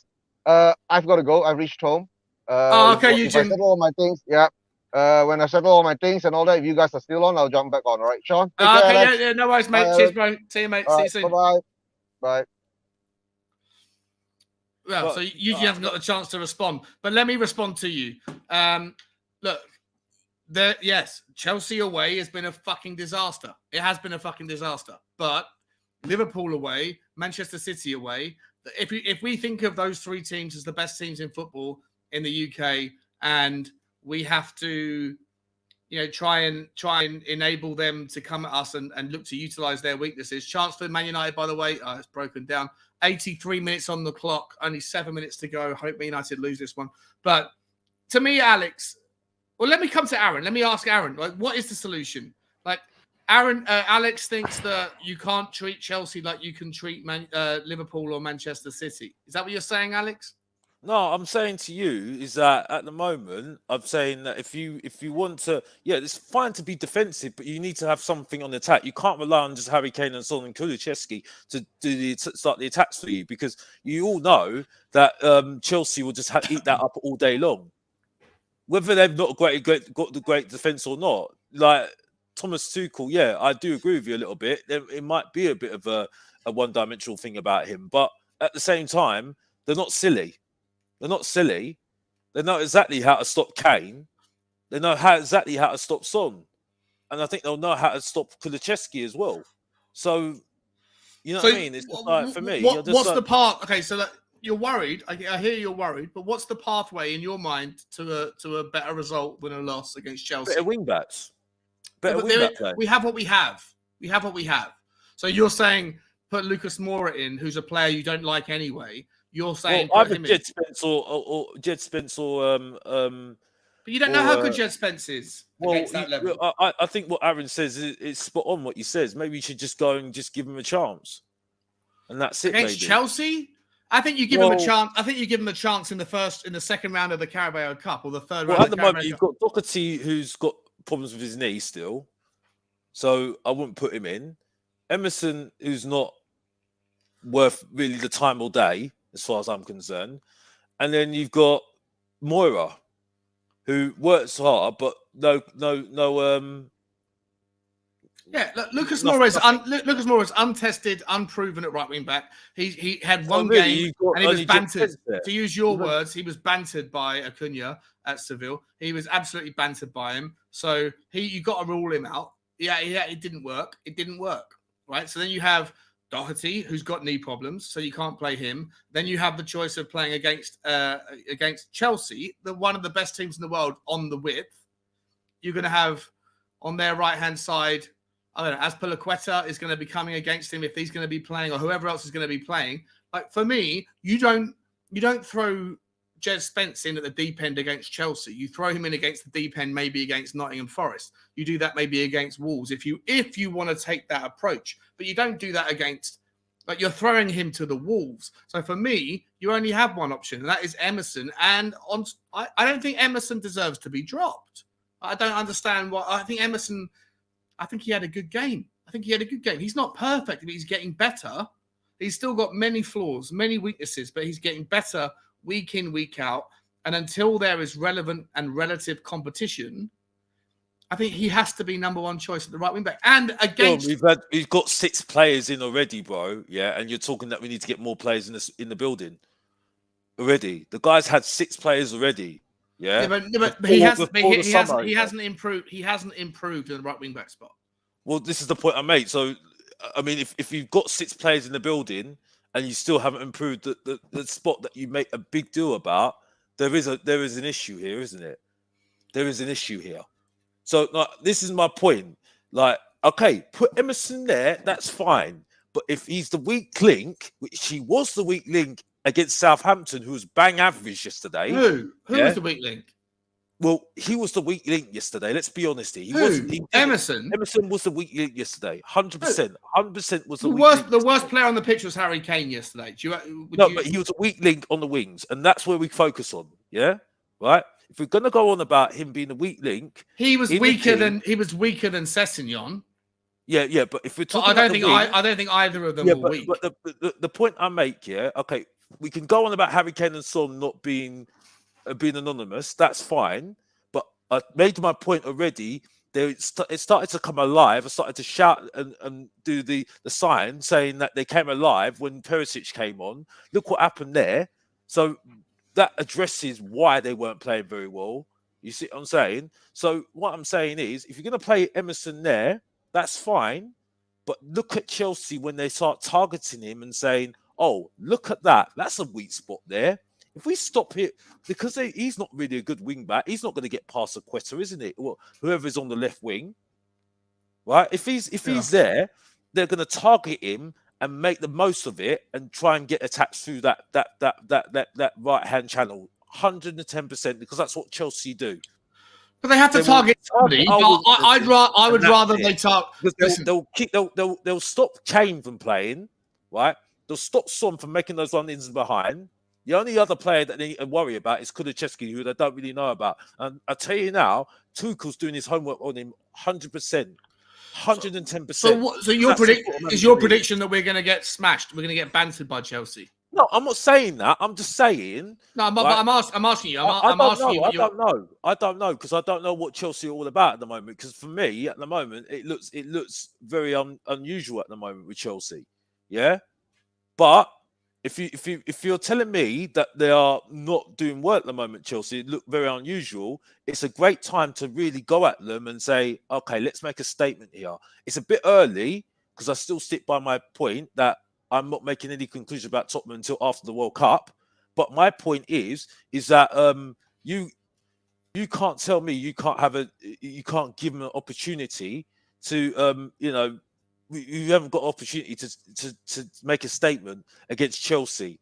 Yeah, when we've got 6 players through the door before a ball has been kicked, right? They've had time to settle in, right? So for me, this is an opportunity to make a statement for Tottenham, yeah, and make a major statement as well, yeah, and that's it, simple as that. So, but my point is that anybody that even if we was to go and spend 100 million quid this week on, take your pick, right, Zaniolo or some of the other players that we're being linked with, the guy Mohamed Kudus from Ajax or whoever you want, right? None of those players are going to play on Sunday. Right? It's the same thing that none of the players that Chelsea are looking to sign. Frankie de Jong won't play against Tottenham, right? I don't think Cucurella will play against. He might do. He might get some minutes, but I don't think he will necessarily. Like, it's Tottenham what we have versus Chelsea what they have, generally speaking, and I don't think there's a better right wing back at Tottenham right now to take on in terms of the defensive requirements that they're going to have. Aaron, I'm going to come to you, my man. That's right. I'm going to let you rant. Go wherever you want with it. Take whatever Alex has said and go wherever you want, bro. I'm busting for a wee, so I'm gonna let you rant, and then I'll be back in 10 seconds. Okay. I didn't hear much of it because I had to go and come back, so I'll just listen to the rest. But you mean about Chelsea? The Chelsea game. The Chelsea game generally. Like, what team do you want to see? Alex is saying he just doesn't think he thinks Emerson's going to get targeted if Emerson is the pick, and that he doesn't know who's, Doherty's not fit. And I think he acknowledges that Lucas Moura is going to be unproven in that position. For me, I think Emerson has to play there. I don't understand why there's this much doubt about Emerson. I think he's getting better and better and better. I know he's not the finished article, but I think he's improving. And he is, even with Doherty being fit, even with Jed Spence being tested, I still think of the three of them, Emerson is the best defensively. And on that basis, when you're going to play a fucking 5-4-1 for much of the game, where you're going to have to sit back and absorb, I think that Emerson's the right guy for the job anyway. I don't think it would be good for him to just switch it up, because Emerson wasn't bad enough to be dropped. But I can see what Alex is saying when they are going to target him. All right, no problems. Yeah, carry on ranting, mate. Yeah, I will. Yeah, Alex, I hear what you're saying, mate. When it comes to Emerson, they're going to target him all day long. We just got to hope Conte finds a way that will create space, because they are going to push Emerson. They're going to push him to do. Sorry, the 2-year-old. Yeah, I can hear him down there. Sorry, if you can hear him in here. Sorry. It's a difficult one, because I don't think whoever you play, we bottle it at Chelsea. You've seen it. How long have you been a Spurs fan for, Alex? A long time. And even under, when the best football was playing under Poch, we still bottled it at Stamford Bridge. I think this is the only time I can say we're quite evenly matched, as a team, for a long time. This is for a long time that we're evenly matched. But Tuchel is quite tactical, so I feel like Emerson will be a problem. But then, will Lucas be a problem? Listen, it's not the whole thing about at the moment. Like I said, I'm not sure about the 4 wing backs at the moment. Okay, but because our focus is on our wing backs, and for me, when you've got Harry Kane and Son not having good games, and not in the game at all, not visible at all, you now just relying on Kulusevski, and that's it. Now, for me, against a bad team like Southampton, you can get away with that. Yeah. You can't get away with that against Chelsea. You can't get away with that against Liverpool. You can't get away with that against Manchester City. You can't get away with that in the Champions League, which I've told everybody, we're going to get bantered out of it if we have a hard draw, which is very, very likely, right? That's not our level, 100%. Okay, so because we're not going to win it, are we? And we need to win trophies, like I said before.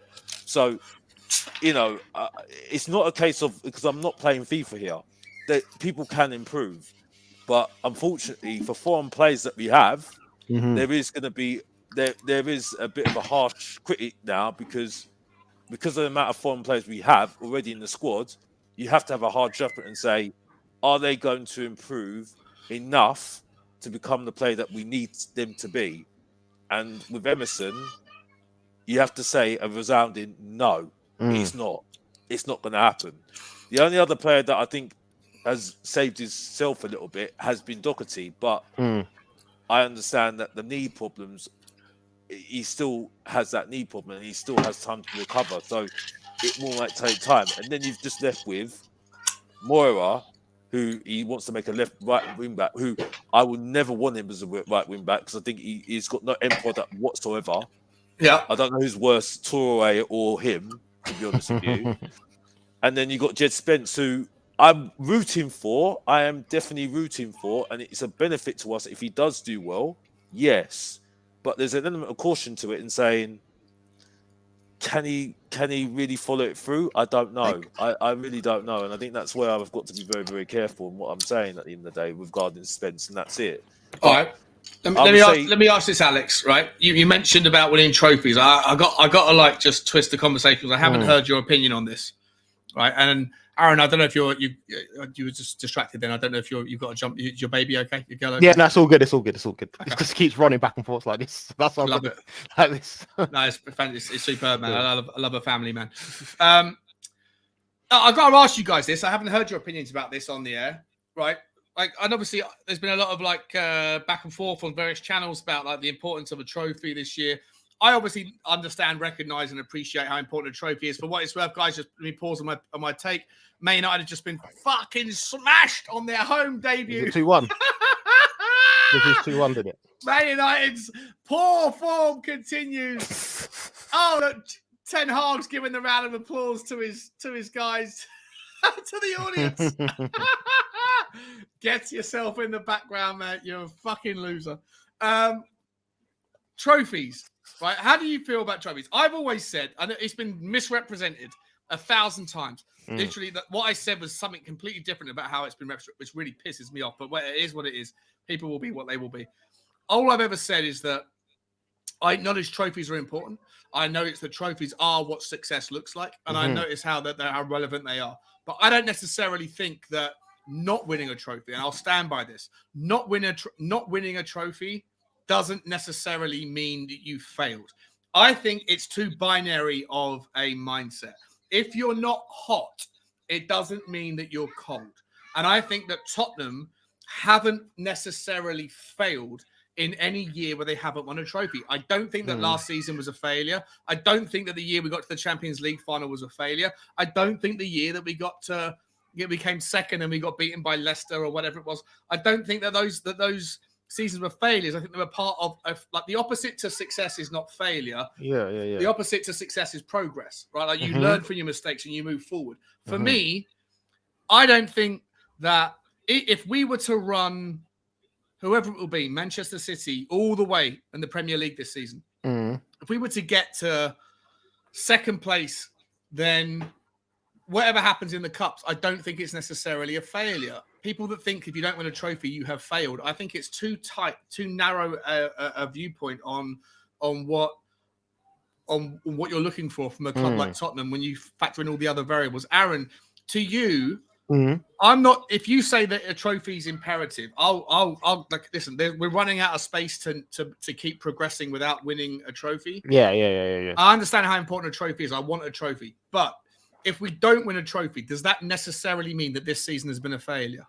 It depends what the target is with Conte, really. Because if Daniel Levy sat down with Conte and was like, I want a trophy, and then at the end of the season we don't have one, that could be classed as failure, surely. Yeah, okay.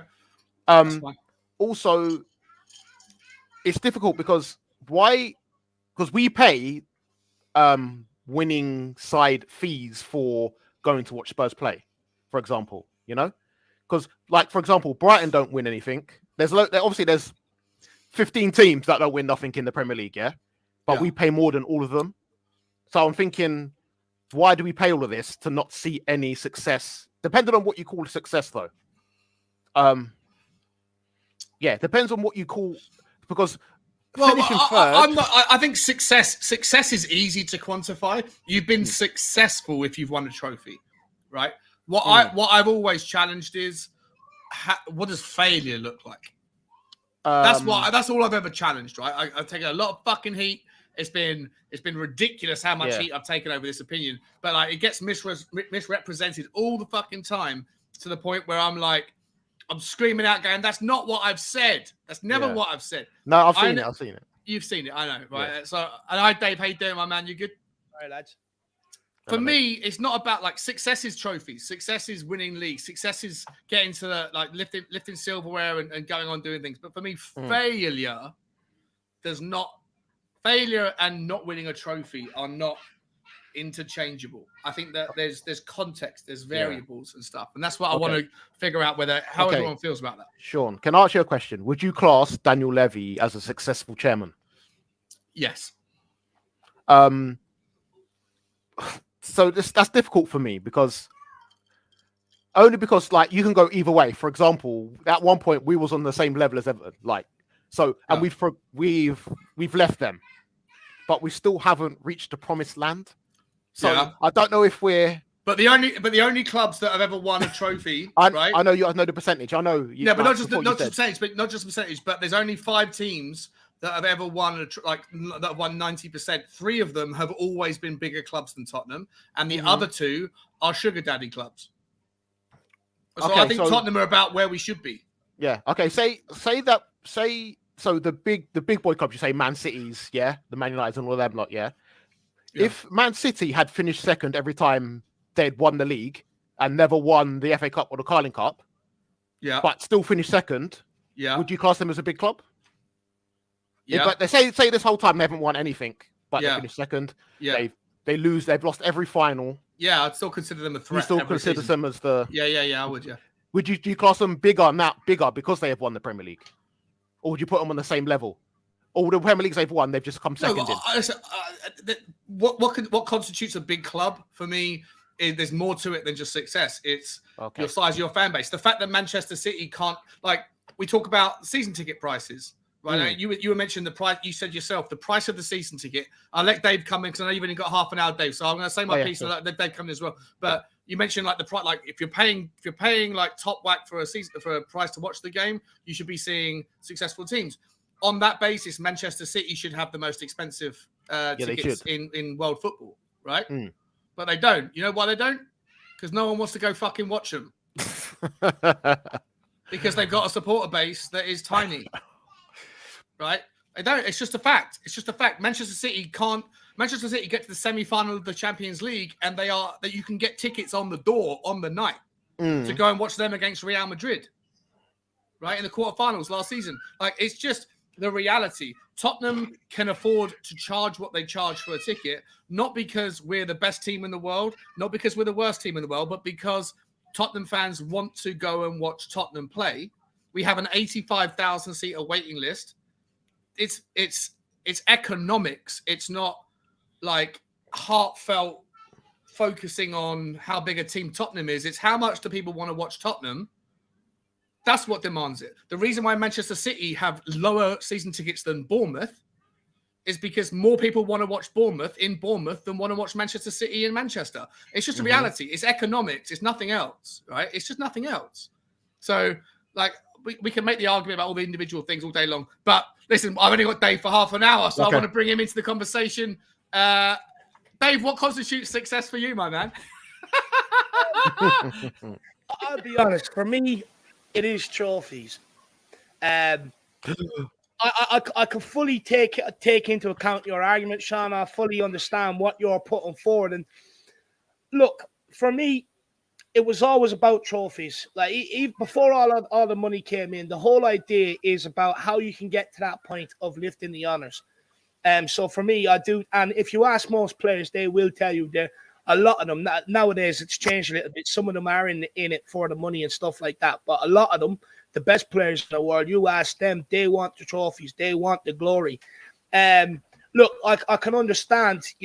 For me, I think it's probably harder now than what it ever was, especially maybe in England for us to for us to go and win a Premier League and stuff like that. Like, you look how far ahead City are, Liverpool are, look how many years they're into it and stuff like that. So I think they are going to be hard to catch. But look, you know, for me, I have to say, Sean, for me, it's personal. I think it's trophies equals success, right? Look, just for me, the reason... that's okay. Trophies equals success. I agree, right? Trophies are a good barometer of success. They're the most tangible, statistical, available measurement of success. But what does failure mean? To you, does not winning a trophy is the opposite of success failure? If you don't win a trophy, have you failed?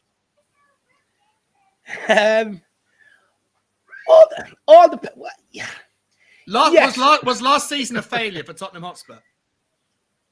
No, last year was a stepping ground in the right direction to where I want to go.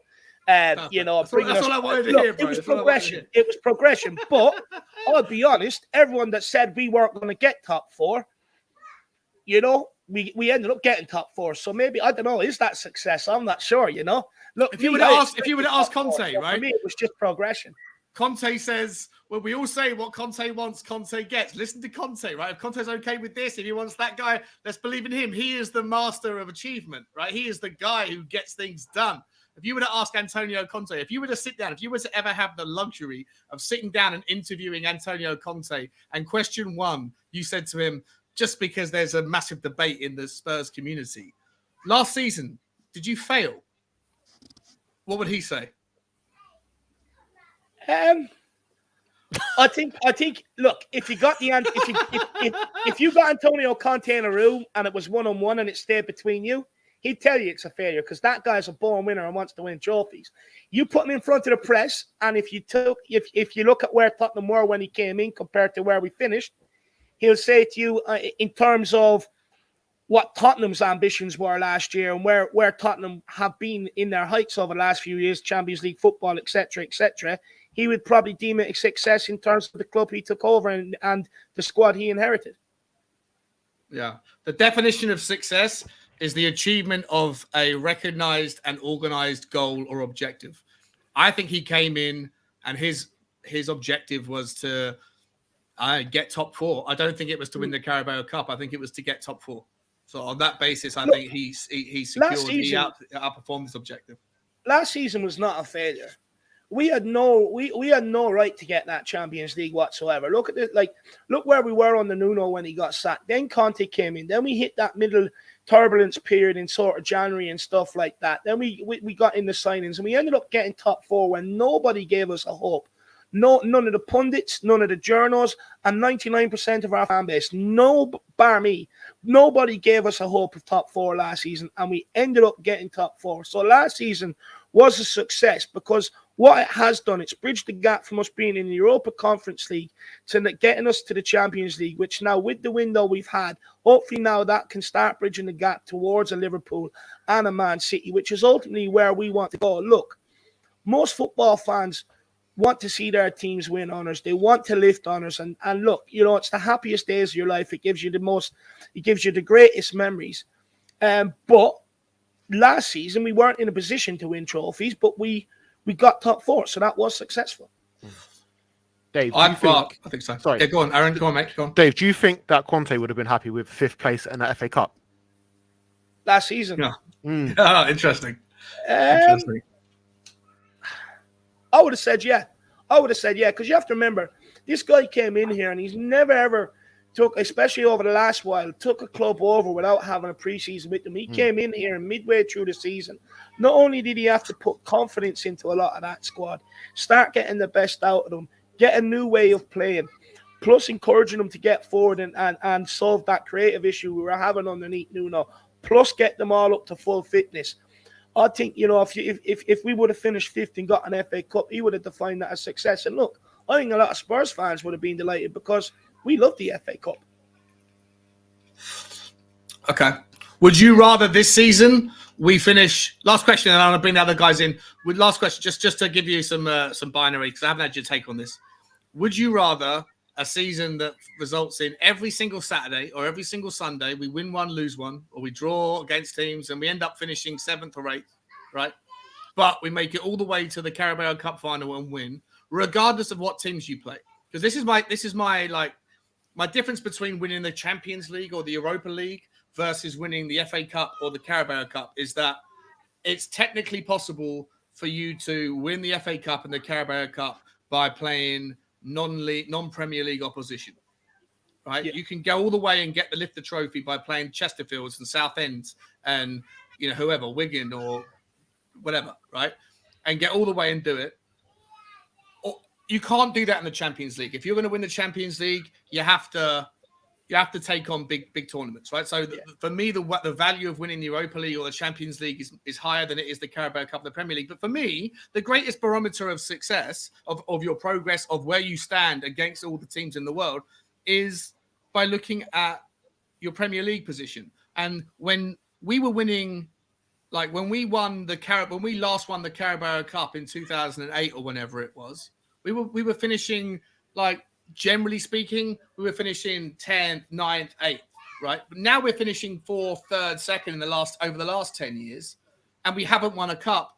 But for me, you can't avoid playing the very best and the very worst of Premier League opposition week in, week out. And so to finish 3rd, 4th, 2nd, 5th, whatever, consistently over the last 10 years, that to me is more of a barometer of where Tottenham are as a club relative to everybody else than it is going after finishing 10th in the league, or when we won the cup in when we used to go deep in the cup in the 90s and we would finish 15th, 14th in the league, but happen to get lucky and go all the way to the final. Whatever, like that. The FA Cup is not a barometer of where you are as a club because there's so many variables. Who do you get played against? Who do the big teams get played against? Do they play against each other? Do they knock each other out? All of that stuff are variables that no one remembers.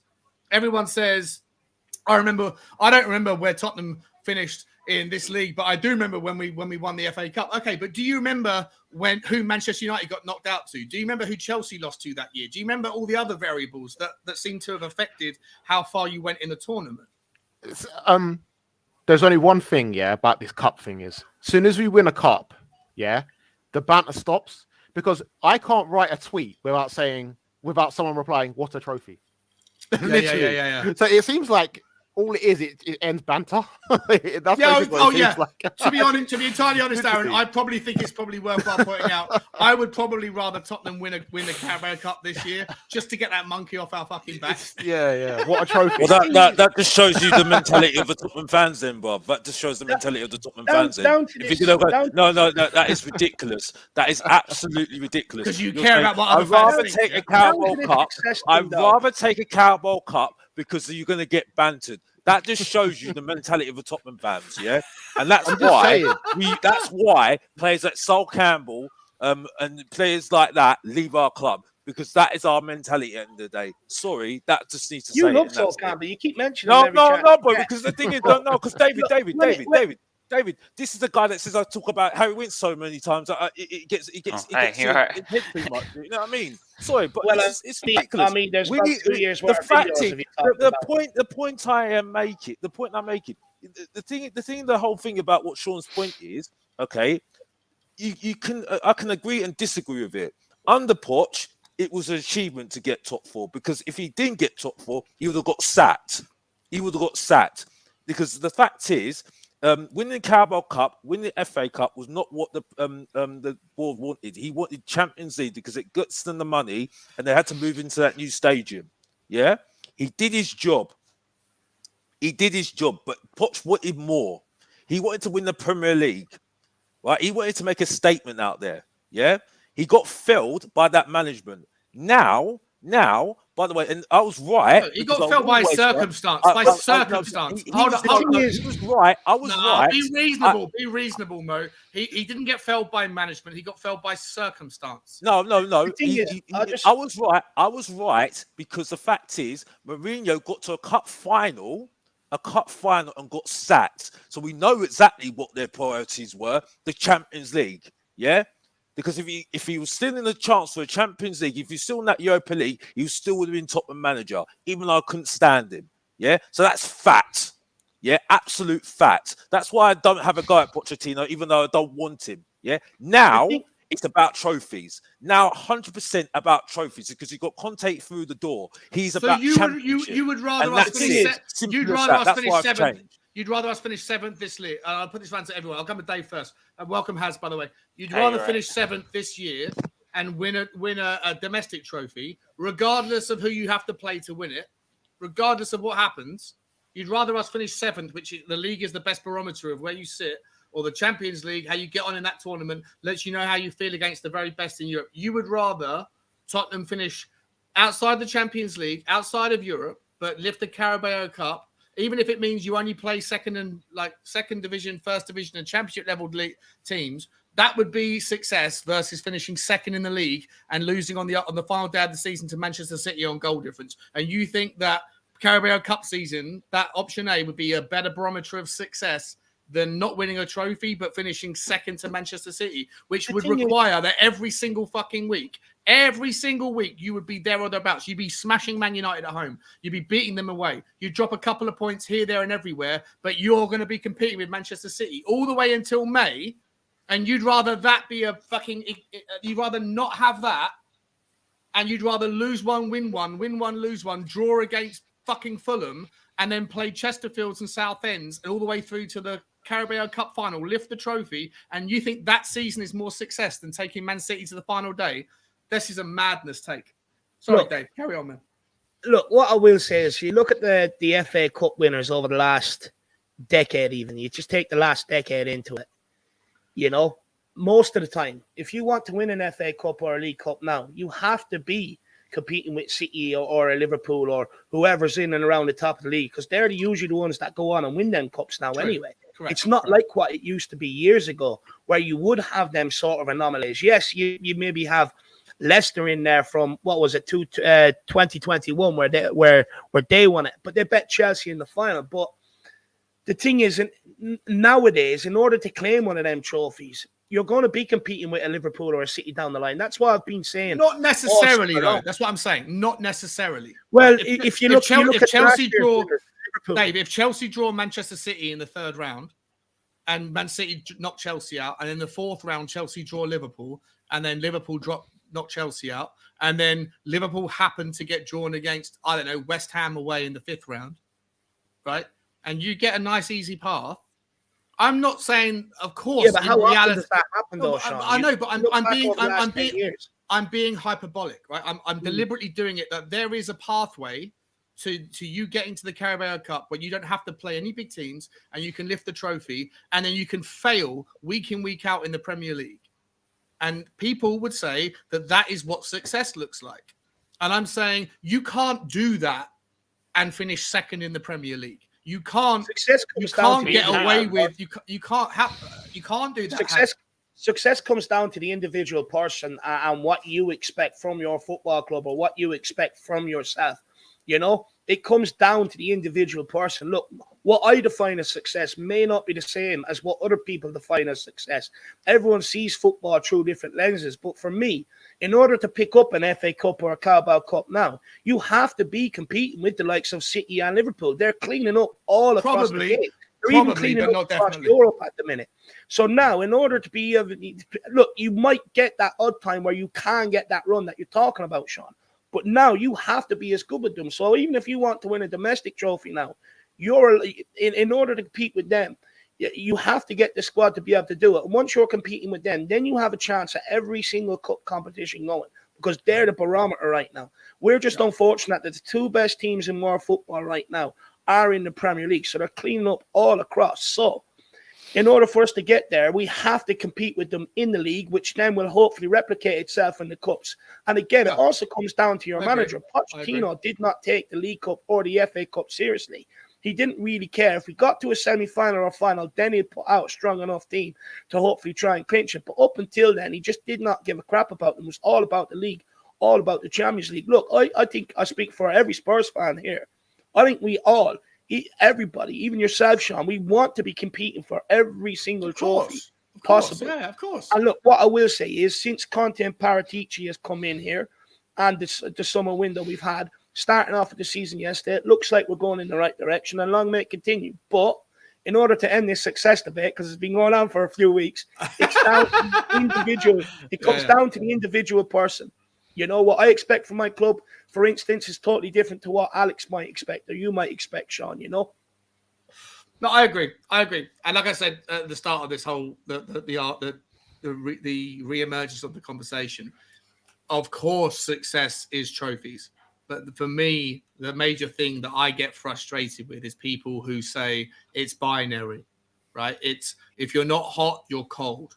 If you're not Here's how I right, see you're it, left. Dad. And I just think that there's ways that you can interpret a season that doesn't end in a trophy in other adjectives than failure. I don't think that's an outrageous thing to say. No, look, here's the way I see it, right? You should have the aim of going into every single season believing you can win a quadruple. Even if you are the worst team in the Premier League, you should always go in and have the maximum things possible in your sights. After that, you adjust accordingly if it doesn't work out that way, and you aim for the very, very best finish you can get after that. But you should always go into the season looking to do a quad. And then if that doesn't happen, then look to go and have the best season you can possibly can. That's the way I view a season. Okay. All right. Well, whilst we've got you guys, welcome to the show, Haz. Let's move on the conversation, unless you had something specific to say about the conversation. I do. Oh, okay, yeah. So for me, it's pretty black and white. I think in sport, you're either a winner or you're a loser, right? So we either win trophies or we don't win trophies. Yeah. So for me, I know you touched on Levy earlier. I think he's been a failure as a chairman. There's no debate. We've won one trophy in his tenure. There's every debate. There's every debate on that. But in terms of me, like, that's the most I only care about what happens on the pitch. I don't care what happens off it. So anyway, but like success in the sense of, like, you talked about last season. Obviously, if you look back on how we started, people will view it as a success because obviously no one thought we were going to get top 4 until Conte came in. So there's context. At least I didn't. So there's context. So there is context. Okay, cool. So argument over then. but like for me, as a fan, I just want us to win trophies. I don't care if we finish like 6th or 7th. If we won an FA Cup and a Carabao Cup this season and we finish 6th or 7th, to me that's a success. Because you'd rather win the Carabao Cup and finish outside the Champions League, outside the Europa League spaces. You'd rather have a shitty season where you win one, lose one, you drop points against every fucking team. I'd rather take that. And lift the cup. You'd rather that, would you? Okay. Yeah. That's just my take on it. So. Yeah, I know. It's a take that's shared by a lot of people. I know that I seem to be in the minority on this. We're starving. Like, we haven't won a trophy since Can I say this? Can I say this? If we would finish 7th and we get a Carabao Cup, Conte's out the door. Yeah, exactly. Conte's out the door. Simple as that. It's not even a question. And just to everybody's questions about last season, us getting top 4 is not success, right? It was good because Conte made us. I never said that. I never said that last season was a success. I just said it wasn't a failure. It was a successful season only because of Conte making it a successful season. Yeah, but getting Champions League is not a trophy. We are not Arsenal. We are not Arsenal. Yeah? Right. But simple as that, yeah? Alex, because I'm told that there are rivals, by the way. Arteta, who are our rivals, yeah? Telling Arteta, Arsenal is our rivals. Don't make me laugh, bruv. I'm not Brad Pitt, bruv. They might be our rivals. What are you talking about? I've never heard such rubbish in my life. No, bruv. No, they're crap. They're absolute crap. I'm sorry. The only player that looked good on Friday was Silva, and they were letting him go on loan. They're lucky that he actually bothered anymore. Because to be honest with you, he wanted to go to a Champions League team. Oh, ironically, wanted to go to a Champions League team. Who's in the Champions League at the moment, by the way? Oh, it's us. Bang average Tottenham, by the way. So come on now, stop talking crap, bruv. No, I'm sorry, it's crap, bruv, man. I'm sorry. What's going on with Tottenham fans, man? For goodness' sake. But then, honestly, Alex, reality check, bruv. During like the Wenger era, near the end, even in their worst seasons, they still was more successful than us. They I'm finished not like talking about the 4th, but won a Wenger era, trophy. though, bruv. I know, but I'm just saying. Like, I would take. Like, people say it's either top 4 or a trophy. I'm sorry, but you can easily do both. Arsenal did it, and they had one of their worst sides in the past. Like, what I will say to that is, they got like don't get me wrong. Yeah, they were lifting FA Cups, but they did eventually get fed up with that because they all campaigned to get Wenger out because they wanted to get back to where they used to be, which was challenging for league titles and stuff like that. That's why they campaigned to get Wenger out of there. So they want to change. They got they weren't happy with just lifting FA Cups any longer. But if you ask them now, would they be? They'd love to go back to that. Of course they would. But at the time, they did get bored of it, and they did want Wenger out because they wanted to get back to competing for the very biggest trophies. But you forget Arsenal came from the Invincibles to that, so it's a bit. Can I say this though? Yeah. When I listen to players saying to me, right, saying that they are focusing on top 4, I ain't taking you seriously, bro. I ain't taking Alex, you used to parade around about top 4. Let's stop. Okay, but that was our focus, David. When that was the reason why we sat Pochettino. Alex, that was the reason why we sat Pochettino. Hang on. When you were spouting all that and you were parading around about top 4, we were more successful under Pochettino and what we have been the last few years. And now all of a sudden you're changing your argument. Like I just don't get you. I think you weren't listening before, David. Let me remind you what I said before. Let me remind you what I said. Wait, one at a time.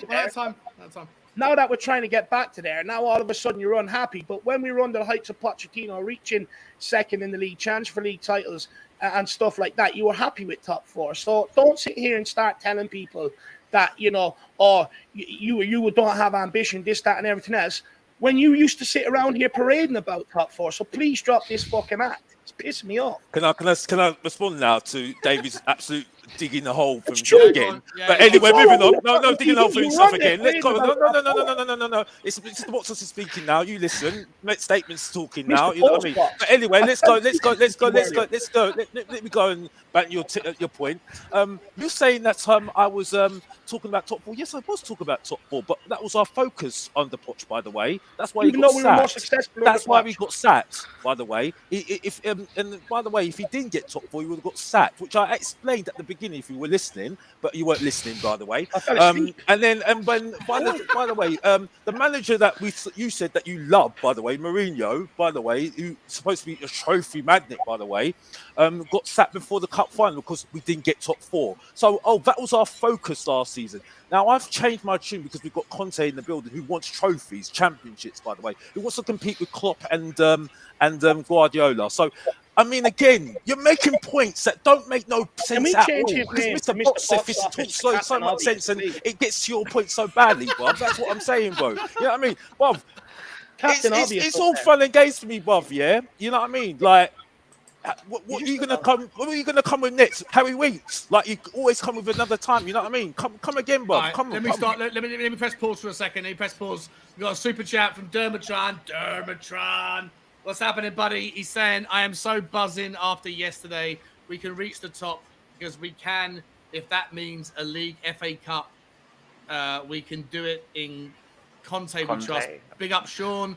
And a brilliant panel. Please, everyone, like and subscribe. Thank you, Dermatron. Mate, I appreciate your generosity, my man. Really do. It's very nice of you, buddy. Very nice of you. Everyone get over to THFC Till I Die. I'll put the link up at the end in the description as well. Mate, massive thank you. Massive gratitude for that super chat. Kuva, welcome to the show. I'm going to ask you to start. Big up, mate. Big up to you, bro. Thanks for coming on, my man. I hope your knee's doing better. Dermot, yeah. I hope your painkillers are helping. Oh yeah. Yeah. Listen, Dermatron's making the point. He's buzzing after yesterday. He thinks we can go all the way, and maybe we don't have to have the argument about a league position is better than a cup, because maybe I think that's what Dave's saying as well, and I agree. By the way, that of course the stronger team you have, the higher you can get in the league, the better. All other things being equal, you can do in the cups, right? And that it's obvious thing to say. Where did you want to go with it, my man? Well, you came on. Obviously, I know what you're going to probably say. You're going to go back to the whole league position versus a cup thing. That's perfect. I'll go again then. Yeah, go again. Remember where you're going wrong. I know where you're going with it. Go. Carry on. Carry on. I'm just try and do the basics here. What is the purpose of an elite sports team? Its sole function is to win competitions. Yeah, but They do not do that. It is binary. I'm sorry, but it is binary. It's not binary. Yes, it the is. the opposite of success is not failure. Yes, What it does is. binary actually mean? Just so I can understand. Yeah, It's same. one or the other. There's no in between. Okay. Oh, okay. It's black and white, right? So if you're not hot, according to people that think if you don't win a trophy, you've immediately failed. It's the equivalent of saying if you're not hot, you're freezing fucking cold. And I'm saying there's 1,000,000 degrees of temperature in between. You can be warm. You can be tepid. You can be a little bit chilly. Two-horse race. How do you rank the Two-horse? It's not a two-horse race, though. There's 100 clubs in professional football in the UK that are all participating. Unless they win. That's it's ridiculous. It's okay. If you're going, you like the argument of average league position being a better barometer on success, yeah? It is a better barometer of success. In that case, we're a more successful team in the Premiership era than Manchester City. Over how long a period? The Premier League. No, right now. Right now. Stop worrying about that shit. In that case, we're the best team in the league right now. No. Okay, fine. At the moment, we are technically, fucking hooray. That's how ridiculous the conversation is. How long do you want to have? How long do you want as a barometer? Until the trophy is in the cabinet. You always reflect on the Bill Nickerson era, mate. None of us were alive. None of us were alive back then. You know what else was? A success back then?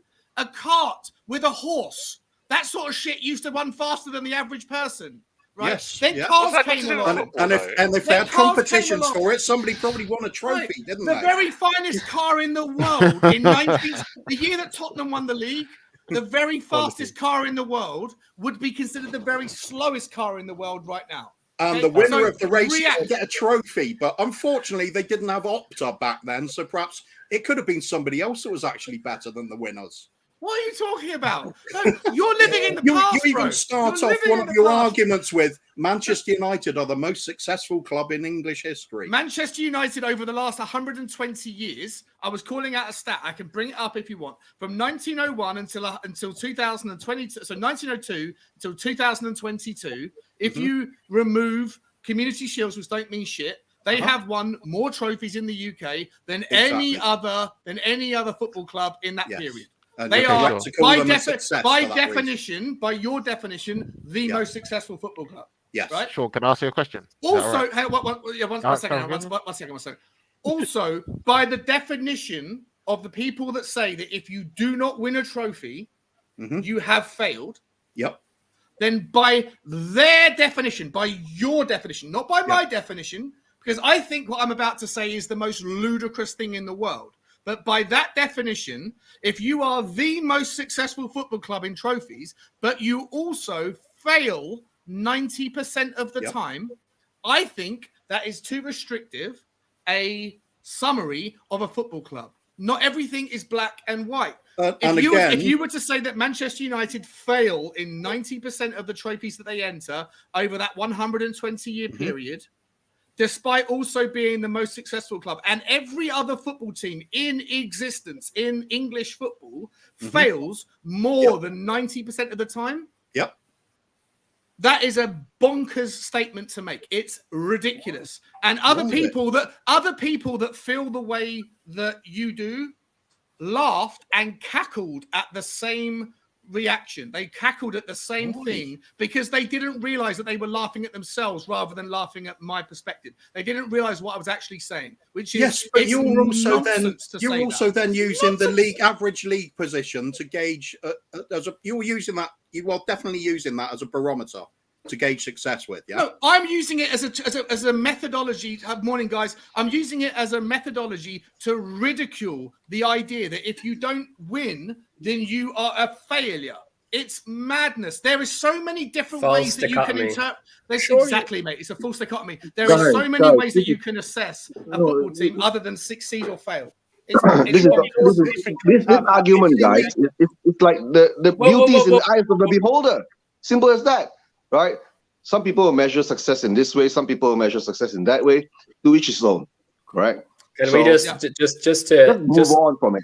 Can we just put some context? I'm happy to move on. Yeah. Can we just?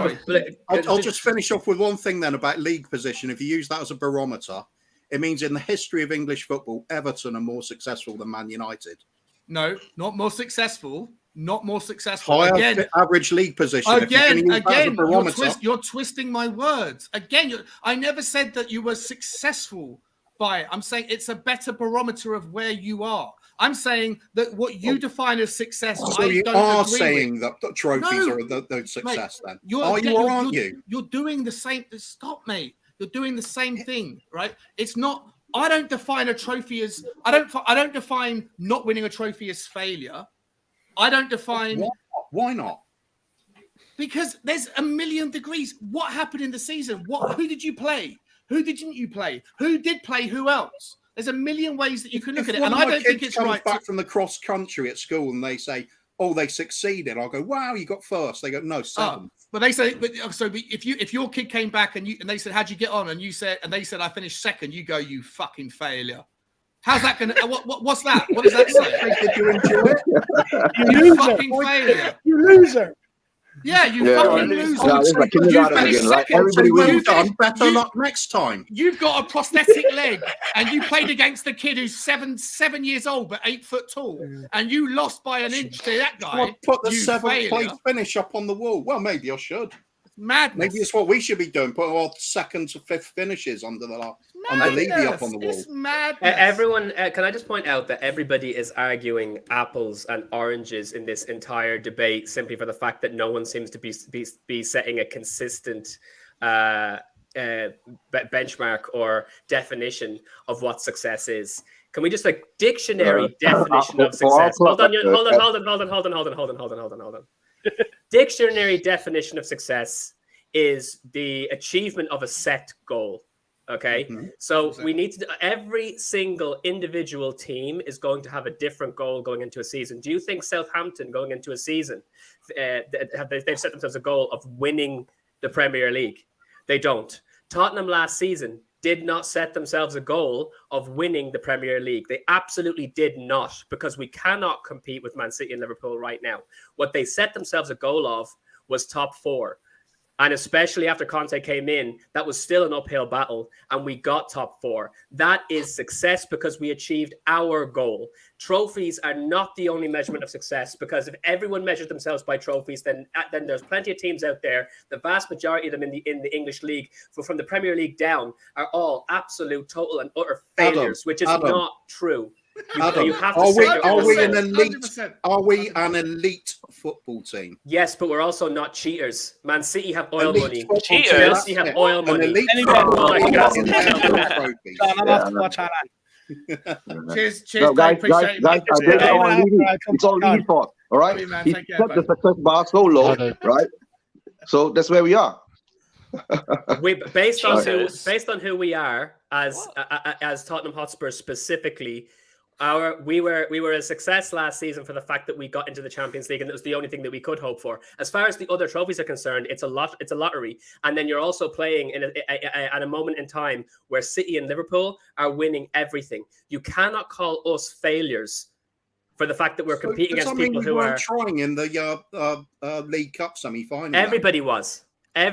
So you're saying absolutely You're saying absolutely everyone, but that's always going to be the case. I'm not concerned about failing in cups. I'm not concerned about failing in the FA Cup or the Carabao Cup. I'd like to win one once in a while, sure. Of course, you'd want that, but I don't think we're a failure because absolutely everybody is just either in a lottery in that particular scenario. And in the current market, the only thing that's changed is the fact that City and Liverpool are running rampant because of the fact that they're cheating, or they happen to be in a particular run of form at the moment. But either way, you've got to define success by your own personal set goals. 100%. And last season, again, with the cups, it doesn't really matter. It's a lottery. And with the Premier League, we set ourselves a goal of top 4. Nobody in the world thought Spurs were going to win the league. So you cannot say that we're failures from the get-go because we cannot achieve that trophy. You just can't. Yeah, Adam, I understand where he's coming from, Sean, because I was thinking like that with Poch, but I've changed because of Antonio and Conte. The only thing I would say that I would continue saying what Sean is, what you're saying as well, and Sean said, I'm a mixture of the two, is that we've got world-class players in Son and Kane, and for me, If they don't win a Premier League, and I don't care what anybody says to me, I can take flack. I don't care. I don't care because Mr. Box Office takes it all day long, and I'll just banter you all day long. Yeah, right. You've got 2 world-class players. I've been told they've not got a Premier League to their name. As far as I'm concerned, that is an absolute sham. It's only a sham. It's a sham. Using that metric, Alex. Using that metric. If every single person, hold on a second, let me respond. One at a time. I just want to respond to that particular point. If every single person thought the way that you think, where we would be even more miserable right now. We would be utterly miserable right now because Kane and Son would have left. It was not that we should. We shouldn't have a Premier League because they're in our side. They were trying to leave last season. Son wasn't trying to leave. Son was trying to leave last season. Son wasn't trying to leave. Son wasn't trying to leave, and yeah, Kane was trying to leave. But the fact that Conte came in, it made him change his mind about wanting to go. But the fact of the matter is, a mindset like yours is what made Kane want to leave instead of sticking around and being a club legend. Yeah, 100%. Kane wanted to leave last season. He wanted to win the Premier League, bro. Yeah, Alex, do you think he had to go to a club that cheats to do it? How can you tell me that right now? He wanted to leave last season. The only reason why he was staying because of Conte. Wait, do you think if Harry Kane stays at Tottenham for his entire career, would you, Kuva, Eugene I'm not sure how Aaron feels. I think Aaron's probably more on you guys' side. Would you guys assess Harry Kane's career as a failure because he hasn't won a League Cup? Yes. I would. Yes. You would consider his career as a failure? I would. If he's a world-class player, ridiculous. It's so ridiculous. He deserves more than Jamie just no Vardy. He's got Jamie Vardy has won a Premier League, bruv. Yeah. Drinkwater has won a Premier League. Please tell me, Drinkwater. So you think Danny Drinkwater's had a more successful career than Harry Kane? Because he's won a Premier League, brother. You actually believe that? He has. He can literally prove it by holding the trophy up. No, he can't. He can't, Bob. Because he holds up a fucking winner's medal. He holds up a winner's medal. Stay there, Bob. Son's only staying because he loves the club, bruv. I judge success by demand. I judge success by demand. They are telling him to leave. Who would you rather? Who would any club ever rather buy? Danny Drinkwater or Harry Kane? If you think that Danny Drinkwater's winners medal again, guys, this is apples and oranges again. That's a completely different argument, though. Guys, it is a different argument. It's apples and oranges again. It doesn't suit your argument, but it doesn't. So that doesn't mean it's okay. So Adam, you said about setting goals, right? Yeah, exactly. So why does the club not set a goal every year to win a trophy? Is that not a goal? No, hold on. This is what I said. This is what I said. And why does Harry Kane say? Hold on. Let me answer that. Let me answer what has asked me a question. Let me answer the question. Come on. The thing that I said previously was that we set our Premier League goal as top how about the FA I didn't Cup say totally. I'm getting there. What I already said was with those particular things, it's an absolute lottery. You cannot but why is it a lottery? Because you can't say that for example, the fact that like if Man City were winning the Carabao Cup again and again and again on the bounce, that meant that Liverpool were failures. Like they were aiming to try and win that trophy too. But that doesn't mean that they underachieved, because it's not exactly you don't deserve it just because you're Liverpool. We don't deserve anything just because we're Tottenham, and that's the thing that incenses me about this entire conversation. To be honest with you, when I'm listening to people have it, is that we have to set our goals, and yes, our goal we're talking about top 4 and a trophy is always what we've said for the last number of years. So yes, we've been aspired to get the FA Cup, we've aspired to get the Carabao Cup, but nobody gets it just because they want it. And we've been playing against teams like Man City and Liverpool who are just absolutely dominating. So the problem in this scenario is simply that Tottenham Hotspur fans think that just because we have Harry Kane and because we have Son, just because you love the team that you follow, that suddenly you deserve something that you absolutely don't. We don't deserve anything. We're not entitled to anything. This is an entitlement issue as far as the Spurs fans are concerned. So my question now, was Liverpool's season last season a success after winning the 2 cups? Yes. Yeah. Of course it was. Of So course. if we win 2 cups, right, will it be a success? We were a success because we got that. We like again. He didn't answer his question. Yes, it would be. It would be a success. None of us on the other side are arguing what success looks like. We're arguing what failure looks like. You're not listening. You guys are not listening. Like we're not saying that if you win a trophy, it's not successful. Yes, it's success. If you win a trophy, whichever trophy, you're successful. No one's arguing that. Of course, winning a trophy is success. Of course, it's relevant. Of course, it's important. What I'm saying, and I think what Adam is on my side with, is that not winning a trophy doesn't mean necessarily failure. And you guys are saying that if you don't win a trophy, you have failed. And I would say that you could finish second in the fucking Premier League. You could get to the final of all of the tournaments, lose on penalty shootouts, and then say Tottenham have failed. But you could, but if the opposite was, if the other scenario played out and Tottenham finished 16th in the fucking league and won the Carabao Cup, having never played a Premier League team, you would consider that fucking success. It's madness. All I'm ever trying to do is put together to point out that it's not binary. It shouldn't be binary. Not winning a trophy does not necessarily mean success. Winning a trophy is success as long as it's relative to your goals. It's pretty simple. And we're an elite sports team.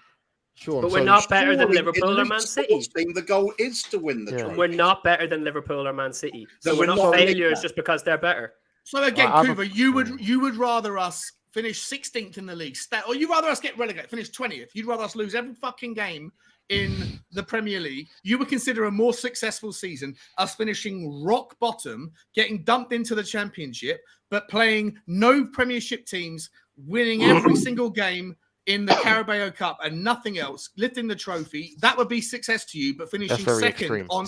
Of course, it's extreme. Yeah, it's deliberately. That's what you're saying. That's what you're saying. By the definition of everyone who's on the argument against Sean in this scenario, that is what you're saying. That's what you're saying. If trophies is what matters, then us getting dumped out of the Premier League but winning a Carabao Cup or an FA Cup or both is better than finishing top four with no finishing second. No, well, it depends. If you're going to use the really ridiculous extreme of relegation, then of course it's worse because the next season you're not in a position where you can even compete for the Premier League. So there's context. But you can compete for the FA Cup. Yeah. So you can still have a successful season that season by winning the FA Cup. But you would rather be successful by the metric of trophies and still get dumped out. All I'm saying is I can't see any top 4 finishes being put in a trophy cabinet at White Hart Lane. But but you're the one defining success as trophies. I don't care success. No, I'm not defining success or failure. You guys are. I will support this club. I will support this club if we don't win trophies for another 20 years. Yeah, no, okay, I'll give you another scenario then. I'll be supporting for 40 years. We finish 4th every season for the next 100 years, but we don't win anything. Would you? I will still support Tottenham Hotspur and think that we're. Yeah, but is that success or failure to you then?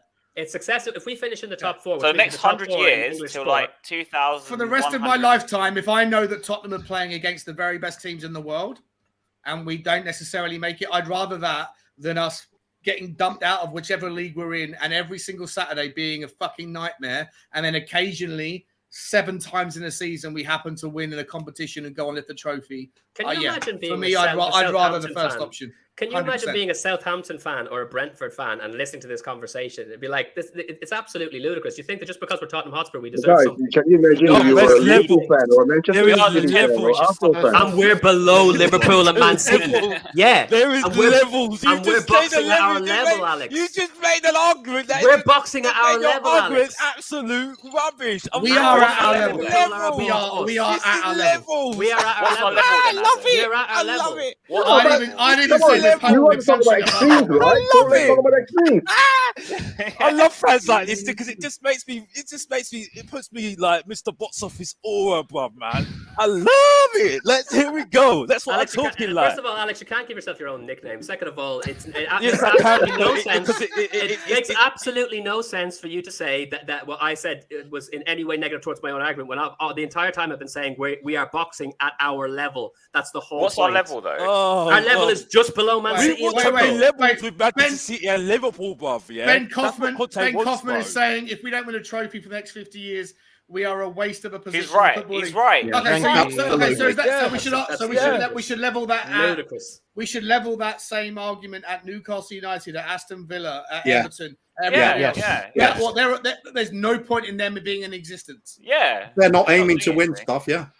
Sean, you make a really good point there, Sean. There's the fact last year. I can't help. Newcastle's season last year was an absolute unmitigated success for the fact that they are a bottom of the league team that ended up top of the league and getting more points in the second half of the season than absolutely everybody except Manchester City. And why did that happen? They were phenomenal as soon as they got the second half of the season. And why did that happen? Because they got oil money coming in. But it was a success because they boxed above their weight. We're not boxing below our weight. We're boxing exactly where we are at the moment. And if we end up coming, like you guys will still be saying that we're a failure if we come second this season.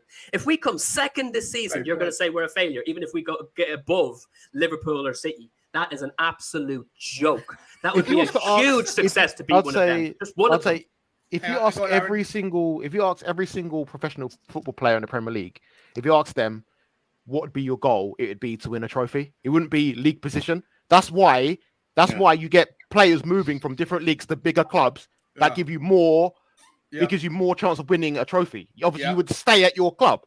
You move to bigger clubs to win trophies. But 99.99% of professional football players don't play for the five teams that have won 91% but that's what they of all want. trophies last 21 years. But that's what they want to do, though. They all want to move to the big clubs so that they can win. It's not so they can finish second. Correct. So hands up who would have liked to have achieved what Leicester did over the last 10 years compared to us. I would take it every day of the week. 100%. You'd rather be Leicester. But hold on. They at least won the Premier League. At the start of that 10-year period, they finished 13th in the Championship. Yep. The most amazing thing about Leicester. They leapfrogged the same team that got Tillemans, the same team that got Ndidi, the same team that got Maguire, the same team that got a team that won the Premier League. Bailed us out of the Premier League, by the way. The same team that won the FA Cup when we were trying to sort ourselves out with the manager, by the way. Trying to sort ourselves out with the manager. Would you rather be Manchester United fans? Last season, by the way. Would you rather be Manchester United fans? Well, over the last 10 years. But look at the success they've had. Yeah, they've won stuff. Yeah, they've had much better time. How would you feel if you were a Manchester United fan right now? How would you feel if you were a Manchester United fan right now? I'd be gutted. Yeah. But also remember that we had some trophies. I have to strain to remember. I have to remind you, we have trophies as well. As individuals, demanding excellence from entities and teams and people that you have no control over does not make you as individuals winners. Demanding excellence from yourself does. Demanding excellence from things that you have no control doesn't make you a winner. And being tolerant of progress or what you guys consider failure doesn't make you a loser. It's okay to think a little bit differently. It's okay to think a little bit differently. You're making a point about us personally. That's fine. I think the club is a loser. That's something that I'm not going to get into because that's something personal. My point is that it is at the moment that we need to start winning trophies at the moment because we've got Antonio Conte through the door, and that's it. Because the thing is, though, yes, I understand the point about being second, and I'm not completely dismissing your point, Sean. I think you're making some good points there, Adam, as well. But my point is, when you've got Antonio Conte in the building, this might be a short-term thing because the proof of the pudding is his time at different clubs. It might be next season, it might all go awry next season because of look what happens. He might not get back next season and he might get fed up and leave leave Alex, Tottenham. Adam and I are not like less desperate for trophies than you guys are. Right? No, I'm not. Again, Look, listen, I just need to make sure that you guys are no, listening look, to what we're this is saying. not having a go at you, Sean. This No, is but not we're having a go not. at We you, aren't. We all agree that winning a trophy is important. We all agree that Tottenham's level of progress can't continue. We run out of space, right? We can't continue to progress that many more seasons when not winning a trophy is still acceptable. Like for me, I think there's still a year where you could have a relative progress but not win a trophy and still determine and deem the season a success. If we finish this year second and we go deep in the relative competitions, but we don't win anything, you guys would all deem the scenario that the season is a failure. I wouldn't. If we finish, I don't think Adam would either. If we finish second this season, relative to where we are, relative to the other competitions and the teams and the money and all that stuff, I think we could still improve and see progress without considering the season a failure. Absolutely. But like the next, if we were to finish second this season, then next season would be a failure if we didn't go one step further, because progress is progress. My point is though, Sean, is that at the moment for me, right, I think this is a year because he's had 6 players in already. Okay, considering he's had 6 players in already. Okay, for me, those are okay players, some good quality players. I'm underwhelmed by the window. We underwhelmed, but still, he's had 6 players in the building. So for me, and also with some of the teams that are not playing well at the moment, like Manchester United, Arsenal, I don't feel are rivals. You only got West Ham, Liverpool, Chelsea, and Manchester City at the moment. I think this is a massive opportunity for Tottenham to start making statements this season. That's what I'm saying, because I don't know how it's going to play out next season. So it might be a case, because I'm sorry that he's a championship manager as far as I'm concerned. A manager that wins championships. So for me, if we've got a prime Harry Kane, a prime Son, a good Kulusevski, right? You've got Basuma, you've got Romero and Lloris. I think for me, and Pulisic on the left as well, you've got to be challenging at the moment. You've got to do something. No one disagrees with that. No one disagrees. At the moment, I don't disagree. I don't know if he's going to get back next season. And that's where my concerns is for next season. You see what I'm saying? Yeah. So Alex, you're someone that would say if you were given the 2 choices of Tottenham finishing second and going deep in every competition, but ultimately finishing with 0 trophies, versus finishing, obviously me saying relegation was hyperbolic, but even if it was like finishing 6th or 7th and getting a Carabao Cup, but getting dumped out of the FA Cup or dumped out of the European trophies, whereas the rest of you guys would see that as relative success. Alex, you're saying it's not, because you know that the consequences of that scenario are that you lose Conte. And without Conte, Tottenham are fucked for the next 2-3 years. Right? But I still think the second being second place, there's still an element of caution, because at the end of the day, we still haven't won a trophy. And also, with all the signings he's had this season, you can't tell me that it's going to happen the following season as well. I don't know if that's going to happen the following season. No, but we don't need 6 players. We don't need 6 more players next season. And then after that, with that, if he doesn't get what he wants, if he's not happy, you know what Conte's going to do. He's just going to walk. Now, I don't see any signs of him walking right now, though. He seems to be happy that he got what he wanted. If he didn't, then we'd still be pushing for more players. He seems happy. He's happy. We're not talking about this season, though. Are a little bit like myself and Sean definitely agreed that we're a bit underwhelmed with this window, because there's a couple of positions that we actually still think need strengthened. It was amazing to see Southampton get thrashed yesterday in spite of that, even though we played the same team as last season. That's incredible. But I still feel a little bit underwhelmed with the window, just a bit. But Conte seems happy. We don't have any reason right now to start worrying about whether or not he's going to leave. But regardless, that doesn't change the argument about success. And sorry for chiming in here, but I do have to head off. I just wanted to get in and get these points in. But like, we're going to round it off soon. So yeah, carry on. The fact is, when we're talking about success, we have to do it relative to the team's specific goals. This season, if we end up with no trophies, I still wouldn't deem it a lack of success, as long as we've improved on last season. Last season, 100%. We got into the top 4. This season, top 4 is an absolute must. If we're less than top 4, I would say that it was a failure, to be honest. Yeah, 100%.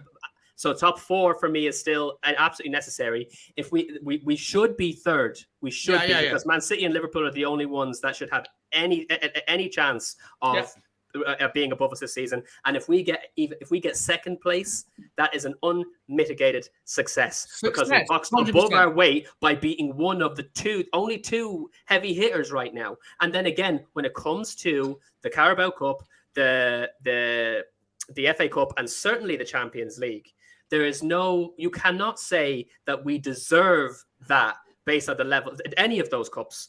based on the level that we're at, considering that we still got to go up against, like in the FA Cup and the Carabao Cup, we've still got to go up against Man City and Liverpool. And in the Champions League, I'm not even going to list the fucking teams that are better than us in the Champions League, right? So the fact of the matter is we don't deserve any of those cups. If we get them, we should just be happy as bloody Larry. And then in the Premier League, we don't deserve to win that either. So we really need to assess who we are as a club. We're still a massive club. We're still one of the biggest clubs in the world. We're still one of the biggest clubs in England.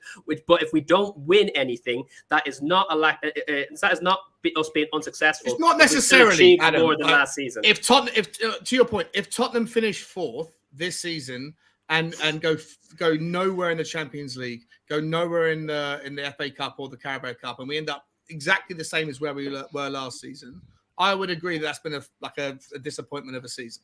It's not been progress. How long would you two go before it becomes unsuccessful of not winning? Well, yeah. So if you keep finishing, second, third. I had this conversation at what with point Stelios. is it not successful? Yeah, so like Stelios and I, obviously we've fallen out. We go back and forth, but we're not mates. But I had a 4-hour conversation with him on the phone, and I gave him my shout. He gave him his. We had a long conversation, and he asked me the same question. Right, 4 hours. Yeah. Whenever I speak to him on the phone, it's fucking long time. But he said to me the same question. What would be how many more years of progress would you tolerate? And for me, if it's not progress, it's failure. Like success isn't the opposite of failure, but lack of progress probably is. And for me, like if this season we finish 2nd and we don't win a trophy, or 3rd and we don't win a trophy, I'll consider it progress. Yeah, right? I'm okay with it. I'm not going to call that season a failure, but we are running out of space for Tottenham to continue to progress without winning a trophy. And so two seasons is where I think we have to win a trophy next 2 seasons. Even that. Then if the next following year we have to make 2nd, then you call it progress. Then the next following year we have to win the Premier League to call it progress, correct? Well, that's what I was trying to say, right? So I don't agree. If we finish in the Premier League the same position this season and we don't win a trophy, I would call it a stagnation, and I wouldn't necessarily call it failure, but I would call it a lack of progress. But if we finish 3rd or 2nd and we don't win a trophy, but we go deep, if we participate, if we compete, but we happen to get unlucky, and this is the thing, over the course of the season, I think that there's enough time for things to kind of level out. So you can't really focus too much on bad luck over the course of a season. Whereas in the Carabao Cup or the FA Cup, for example, if you happen to get super lucky and you get drawn against lower league teams, and all the teams that you're worried about, the teams that we consider better than us, get drawn against each other, then there's an element of luck. And conversely, if you get drawn against Chelsea away in the 3rd round of the Carabao Cup, and if you manage to sneak through that, and then you get Liverpool away in the 4th round, you're relatively unlucky. Right? There's elements of variables and context that you have to factor in when it comes to the cup. But over the course of the season, you can't avoid playing every team twice. So you have to do it, you have to handle it and see what happens. And that's why I think that the league is a better barometer of where you are. And for me, I stand by it. I'd rather see Tottenham finish 2nd in the league than finish 10th in the league, but go deep in a cup, because I think it's a better barometer of how you are as a club, and it affects your enjoyment of being a Tottenham fan more regularly. If we were to finish 10th in the league, that would mean winning one, losing one, winning one, losing one every week. Every Saturday we get together, watch every game. And if you're going to finish 10th, but you happen to win the Carabao Cup, that means that there's 5 games where you happen to enjoy the cup flow, and you get to celebrate a cup at the end of it. But ultimately, every other game, 50% of the season, you're pissed off because Tottenham haven't done enough. One key word you used there, enjoyment. I enjoyed our time under Pochettino. Were we successful? Hell no. Are you enjoying our time? We weren't successful under Pochettino, even though we did. We absolutely. Anything. It doesn't matter. We were so much better under Pochettino than we were for years previous, which means we were successful because we improved. Here's the thing, lads. I agree with Sean's mentality, as you obviously know, generally on the whole. But the one caveat I'm going to put in here with regards to what Sean said, I will not put a time limit on when I believe that we're no longer as successful when it becomes a failure. I'll tell you what qualifies success and failure for me in terms of when I'll actually put a stamp on us going forward. When the time comes that we actually have a better team, a better squad, better with the better manager than Liverpool and Manchester City, and then we fail to beat them, that's when we're a failure. But right now, we do not have a better squad. We don't have the best squad in England. We don't have the best squad in Europe. If we were to win anything, that is a blessing. It is not to be. We're not to be thought of as a mediocre or failing or underwhelming team because we're not getting trophies. That is a joke, and that is a mentality of people who either have entitlement issues or who have been under the thumb of Sky Sports and all the other wankers out there who want to make Tottenham seem like we're a really shit team when we're not, when we are absolutely bossing it, apart from the Man Cities and the Liverpools. If we go the next 20, just the last thing I'll say, if we go the next 20 years with absolutely no cups, I will not say that we're a failure. Unless we are better than absolutely everybody out there, and then we lose. I don't know how many fucking times this has to be explained that Adam and my position is not about success. Scott M, I defend the pot Jarrett all the time, but I wouldn't call it success. It wasn't successful. We are not defining success. We are defining failure. That's the difference. For the love of God, will people, for the last time, recognize the difference between defining success and failure? There are two different things. Not being successcul doesn't mean fucking failure. But they're linked. We're not winners. Listen, we're not winners. I'm not. Listen, the only reason why I don't agree with, because the thing is, I need to make this point. But my concern is with Conte at the moment, if we just get second, right, I don't know what's going to happen the following season. That's my concern.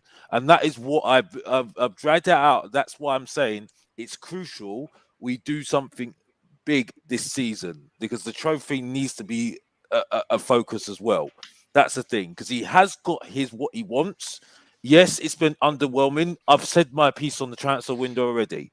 Yeah, but I'm not saying that we've been brilliant. No, 100% not. But my point is that he's had the backing by the board, and for me, he needs to deliver and win a trophy and get us into a position where, you know, we're in a better position than we are before. You know what I mean? And that's it.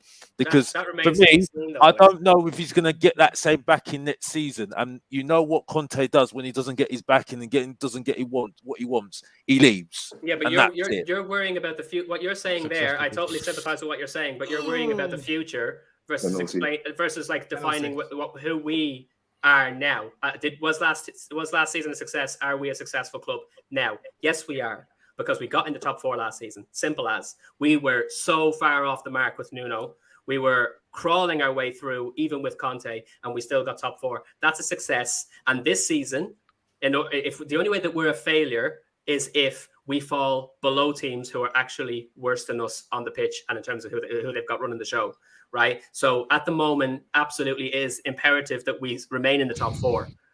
And anything above four is success. And I will define what success is. It is setting a goal and achieving it. If you don't achieve your goal, you're a failure. Our goal this season, dictionary definition. This season, it's got to be top four. That's the only thing that we can hope for, because we do not deserve more than that. I agree with you, but the fact is, last season we've got a Man United side that went for like a stone. Arsenal average would not consider our rivals. West Ham had 2 games a week. Leicester had 2 games a week. I'm sorry, we were worse than Man City, Liverpool, and Chelsea. We got lucky getting top 4 last season, and we only 2 points away from Arsenal. It was okay. We boxed above our weight. That was success. Antonio Conte got us wonderful over the line. Yes, fantastic. That's it. But let's get it right. Let's get it right, because I'm still saying top 4's a myth as far as I'm concerned. Because the same. What does that mean? It's a myth. What does that mean? No, you can't just say the same thing again and again. What does it mean? Why it's a myth is like it gets you success. It doesn't get you success. It doesn't. As far as I'm concerned, it doesn't lead you. It doesn't mean that you're in a right position. Being successful like is achieving your goal, is what I'm saying. I know what you're saying. Our goal was top 4. But my point is, it's a thing. What is a myth? In my opinion, it's a thing. It's a myth. Well, it's a thing. It's a thing that people chat about. Well, it's going to be top 5. What positions do you have to know? What positions do you have to be in to get in the Champions League? What positions do you have to be in to get into the Champions League? Oh, yeah, it's top 4. But the fact is, okay, thanks. It's us taking part. It exists. It's us taking part in the competition. That is not success, bruv. That is not success. That is success. No, it's not. No, it It's isn't. not. I'm sorry. If you're talking about Antonio Conte doesn't win the bridesmaid. We took part. Everyone's a winner. I'll give everybody a lollipop. He wants to be a winner, bruv. He wants to be the maid. He wants to be the wife. Yeah. He doesn't want to be the bridesmaid. He wants to be the wife. Yeah. That's it. Simple. He wants to be the man. Yeah. Right, he doesn't want to see Klopp and if Arsenal finish 4th this year, would that be a successful season for Arteta? For them because they're bang average. That's why they've got Arteta as their manager. That's why. Okay, they're so it's average. not. Okay, so you so define success differently for that team. So there's context to what success looks like. That's Arsenal failing as well, though, mate. I'm asking you generally. You're defining success as binary. And I'm saying, is there context? No, and I'm then not you saying no context. Okay, so if Bournemouth win in the top 4, is that success? Yeah. Oh, but there's still no context. No. Like, where's your consistency? Yeah, and honestly, like constantly turning to the fact that Leicester won the league once by an absolute fluke because the one year that they are exemplary is the year that all the other top teams happen to be having a howler. You cannot point to them and go, well, if they can do it, it's like there was a complete another shot in the dark. Because there was a complete another shot in the dark for them. Because we failed. Everybody that season that was normally in the top 6 was having a howler. Succeed. Everybody. We failed. Everybody. Exactly. There's a difference. No. They're linked. Success and failure is it linked. was a You very succeed or you unique fail. There's no middle ground. Why are we? There's always middle ground. There's no middle ground. You just succeed or you fail. That's not true, bro. If it is to do with reaching your goals, why are we setting our goal on top fucking 4 and not? Because we're not better than City or Liverpool. Why? Not. Because if we've been allowed to go along at this rate of top 4 is good enough. It isn't. We was better than Liverpool at one point. We was actually better than Liverpool. When in your lifetime were we the best team in the league? We was better than Liverpool about 5 seasons ago. And then then Levy didn't want to, because I think Levy might be an Arsenal fan. I think he might be an Arsenal fan because he wouldn't allow that to happen. We were better than Liverpool for about 2 years. Yes, but we were ahead of them, and then we let them catch us. Yeah. But we let them catch us. 2 years is a long time in football. No, it's not. It's nothing. For us to be clear of them, and then them just go, that's... Yeah, but they were clear of us. We go backwards. They were clear of us. They were clear of us for like 25 years. I know. We didn't go on from that. We didn't succeed from that. Yeah, but we didn't succeed from that. We didn't succeed from that. We stood. There's no. We haven't done anything. Aaron, are you Levy out? Yes. Superb. Yes. The reason being is because I feel like he's an agent. I think he's an agent for the Arsenal because there is no way that we could have been this high an up agent here. for Arsenal. I think he might be. Campbell probably. I think so, mate. Because an agent for Arsenal who got us a stadium that's infinitely better than theirs, a team that's infinitely better than theirs, a manager that's infinitely better than theirs. He's some fucking agent for Arsenal. The past 17 years he has been, because there's no way we was so close, and he is the worst Arsenal agent in the history of time. We are so much better than them. We've been unsuccessful with him. We've been more successful with him than anybody since the 60s. What are you talking about? And yet Arsenal win more trophies in the same time, and we're still trying to banter them for it. I just want to get a quick take because I've got to wrap this up. I've got some things I've got to do this afternoon, so I'm going to wrap this up right now. But just want to get a quick show of hands. Who here is Levy out? 1, 2, 3, 4. Alex, are you Levy out? No, you're not, yeah? So 4 out of 7 is Levy out. Do you know there were 6,001 people that participated in the biggest ever poll of Tottenham on the Tottenham Hotspur Supporters Trust? And only 200 out of 6,000 were Levy out. So whilst there's a massively whilst there's a massively disproportionate amount of people in the Tottenham community that are Levy out, like everything in life, right? Like everything in life, on any political opinion, the loudest voices are always on the extremes. The majority of people, the overwhelming majority of people, are not Levy out. 97% of people that were Wasn't asked. The question, was it? It's the point. It said, would you want Levy out now? Yeah. Yes. Yeah. So yeah, exactly. Right now. No alternative given. No. There was loads of. Did you read it? Did you read it? There was loads of statements. There was loads of statements. That bullshit stuff. Okay, so you don't know then. So you don't know. So stop making. Well, you're asking me the question like no, it's either Levy in or it's no. Not I'm not. Levy. I'm saying that 97% of people that participated in the survey that were given multiple options. Only 3% of them want them to leave right now. So which is the equivalent of Levy out. So whilst you are a vocal, significant minority on this show, and I'm sure the people in the comments feel the same, but ultimately, most people don't consider Daniel Levy and his time at Enoch and the time with them as the owners of the club to be a failure. Sean, was it a It is what it is. It's facts, bro. Sean, was it Supporters Trust survey or like what was it? Supporters Trust survey. Supporters Trust survey, but only. Yeah, only but do you know that the Supporters Trust doesn't have more than 30,000 followers? Hold up, Eugene. Before you criticise, I'm going to give you some more data. Only 30% of the people that were in the survey were Supporters Trust members. But if you're not a Supporters Trust member, how are you going to get the email?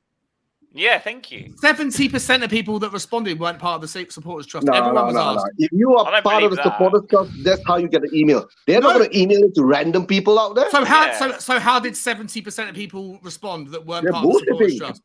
It's rubbish. They're not bullshitting. It's the most ridiculous. That's the most ridiculous. I got that email. I filled up that 200 questions. To be honest, I'm an associate member of the Supporters Trust. You're saying that if you're not part of the Supporters Trust, you didn't get the email. Yeah, I'm telling you. I didn't get the email. 70% of the people that responded weren't part of the Supporters Trust. Well, I didn't get the email. Well, how did they get an email if they're not part of the Supporters Trust? Well, 70% of them didn't get them. Are not members. He's confused. No, how did the 70% of members didn't get the email? I don't know, but it was the biggest. Bullshit. It was if the you're biggest. Part of the trust, you get the email. This is the usual. Hold on. This is mental. Bullshit. Thank you. You're honestly. You're proving. You guys are honestly proving this entitlement your prejudice. You're proving your prejudice. You guys are proving. I'm just saying logic. I'm just saying logic. Okay, come on. Just giving you facts. The fact of the matter. Hold on, guys. How are you supposed to get the email? Guys, just because you didn't get the email doesn't mean that there wasn't 70% of people who weren't in the Supporters Trust. This is straight back to the fucking entitlement thing. Why would they send the email to 70% of the people who aren't part of the Supporters Trust? People? Outrageous. And as I did at the time, I thought the email goes out to the people who are part of the Supporters Trust. If you're a member of the Supporters Trust, then you get an email. I didn't get it, so it has to be all Supporters Trust people. Boys and girls, I got to know. Again, I want to attack the actual question, which was, would you like Levy out now? I'm Levy out. I don't want him out now because I've got no alternative to bring. There was loads of other questions. I don't know what I answered anyway. It's ludicrous. I'm sorry. The only fact here, everyone else expect. The only fact is 3% of the 6,000 people said that they wanted Levy out now, which is what hashtag Levy out means. Levy is the reason that we have the squad we have now. Levy is the reason that we have the training ground that we have now. Levy is the reason we have the stadium. Brian, Levy is the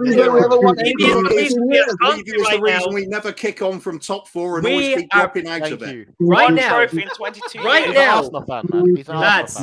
lads, right now is not the time to be having this discussion because we are primed to have the best season and the best next few seasons that we've had in a very long time. This is an insane conversation to have. To be on the Levy out train at this moment in time is nuts. At this moment in time, boys, I gotta go. Position. I gotta go. I love this debate for such a long time. Sure, I want to say one thing. I don't want to talk about success because it's pointless. I don't want to talk about Levy in or Levy out because it's pointless. What I do want to say, and where I have. This is where I drew the line. When you're saying 70% of people didn't get that Supporters Trust email, That's not what I said. That's not what I said. Why, if 70% of them didn't get one? That's not what I'm saying. That's not what I said. No, but what I'm saying is the people that weren't members of Supporters Trust filled out that email. They must have been emailed it. Why wasn't I emailed one? Not necessarily. But no, why wasn't I emailed one? I don't know. Why wasn't emailed one either? Because if emails are being sent out, Sean, this ain't a dig at you at all. I wasn't emailed it either. If emails got sent out, they can select who they send them out to. No, Brian, I didn't get the email either. If they're no, I'm saying if they're going to send out emails, you look like a seal. You look like a seal. If they're going to send out emails, that's what I'm saying. That's the bit that got me. The data's there. You're right. The data's not sure. Like this, like I said, Sean, this ain't me coming for you. This is me talking. When the Supporters Trust say, 70% of these people weren't members. Do you understand how surveys work, right? Surveys are not a reflection of everybody's opinion. They are a grassroots. Yeah, you said it, not Wait, a reflection hold of on, everybody's Eugene, opinion. let me speak, bro. I've got to finish up. But generally speaking, Brian, you're saying that you didn't get the email. I didn't get the email. Adam didn't get the email. No, I'm not disputing. It's not only Levy out that didn't get the email. That part I'm not disputing. So what I'm saying is when it comes, and I'm not just talking about the Supporters Trust, I'm talking about in everything that we do. In everything we do when surveys are sent out, unless you send a survey out to every single person associated with that, no matter how small the company is or how big the company is, you're never going to get the true saying. Because but you do understand how polls work, right? When in politics, one thing I will say on Brian's argument is it really it doesn't make a blind bit of difference realistically, because Brian could be 100% right and possibly is, but it makes no odds as to who got the survey and who didn't. The cold hard facts are that anybody who wants Levy out at this moment in time needs to reevaluate because of where we are. Adam, why do I need to reevaluate? General conversation. Why do I need to reevaluate? Because of the strength of the squad right now, and the fact that we have everything in prime position to be the only team that could possibly take out Man City and Liverpool. That's all down to him. With all this, the negative shit we throw at him, we got to give him. You've got to give the devil his due as well as pointing the gun at him when he does something wrong. Well, he has us primed. If you watch me on streams since the money came in. Yeah. And Sean will back me up on this. Sean will back me up. I've not said one thing. I've said, I know. I'm not attacking you. I'm not attacking you. I know that. But what I'm saying is, this whole thing, he could have done this with 14 other managers. With 14 other managers. Forget, the state. There were times at White Hart Lane when we came second when we had Harry Redknapp, and he could have got 2 players in, but he didn't want to. There were times with Pochettino when he wanted a couple of players in that he could have got. I get that. But I'm saying don't get me wrong. What I will say is he's listening. Yeah. He is listening, but the reason he is listening and it is happening is because he's listened to 2 people that have said to him, "You're fucking about, and something needs to be done." Now, this is one big step. Oh no, what big step? This is a step. Let's see what happens. You're absolutely right. You're absolutely right. I'm still completely, totally, utterly, 100 billion% stand by the hashtag Levy out. But that makes no sense at this point in time. If he's listening now and things are changing, not only are we going in the right trajectory and he's starting to do the things that you wanted him to do before, but we're not in White Hart Lane where we're not earning as much money from the stadium itself. We don't have an inferior training ground. We don't have an inferior team. We're in a position where he's starting to listen, and we have all of these other things that work in our favor that make us primed to end up being the team that topple. I have to say, no, when Levy took over, Arsenal was still at Highbury. Yeah. Chelsea didn't have Abramovich. Yeah. Liverpool were nowhere near the Liverpool where they were. Man City were in Division 2. Man City, exactly. Well, Division 1, I should say. But they're no, mate. At some point, they were in Division 2, Cooper. They were in League 2 at one point. Yeah, third tier. Yeah. So absolutely. I'm not saying that Levy shouldn't have done more over those years. I'm not saying that at all. Out. I didn't come here for Levy out. I didn't come. What I just changed it. It's not like you said right now, and this is me saying it, and people watching this, and people on this stream, and people that watch this after will know exactly where I stand and exactly what I do for that part, which I always stand by. Right now, we're going in the right direction. But that's one window. Like I said, this is one window out of 43. So for everyone to say, oh, everyone should be forgiven, everything is rosy. No. You're going to have to make that 2 out of 44, 3 out of 45, 4 out of 46, 5 out of 47, 6 out of 48 before people remotely start to believe that, okay, because we saw this when we splurged before. Gareth Bale money. We spent money badly. And then look what happened. Years and years. I don't disagree with any of that at all, Brian. My whole thing was literally just at this moment in time. If you've put a pin in your Daniel Levy out situation in the Levy out hashtag, that would make sense. If it's still Levy out right at this exact moment in time, that makes no sense. I totally get where you're coming from, and 100% he has many years of making up for mistakes and penny pinching, whatever it was. But right now, everything is absolutely rosy, and maybe he's learned his lesson. So we should leave it alone. I don't know if you have Twitter, and I have this coming at me all the time. And people will know this very, very well. Eugene will know this very well. Cougar's not really on Twitter a lot. But once the money got given, all Levy outers, like, okay, this is what we protested for. Let's see what happens. Now, if you watch on Twitter, every single time there's a signing, oh, where are the Levy outers? Or where are the Levy? We ain't saying the damn fucking thing. Because we're getting what we want. Totally. But because there's people that want an argument and try and do things, whether the people I stand with and the people I stand by, we haven't said a goddamn thing. But we get dragged into it and tagged. Oh, what did you say about Levy? What did you say? No, but that's what I'm saying. That's what I'm saying. Even whenever last time I hashtag every comment in YouTube, right? I hashtag Levy out. When things start to turn, Sean, I changed my hashtag to what? Back contact. Yeah, apart from usually I was meant to say you might want to change your wallpaper, when you turn your camera off, you may want to change it. Turn your camera off. It's Enoch out.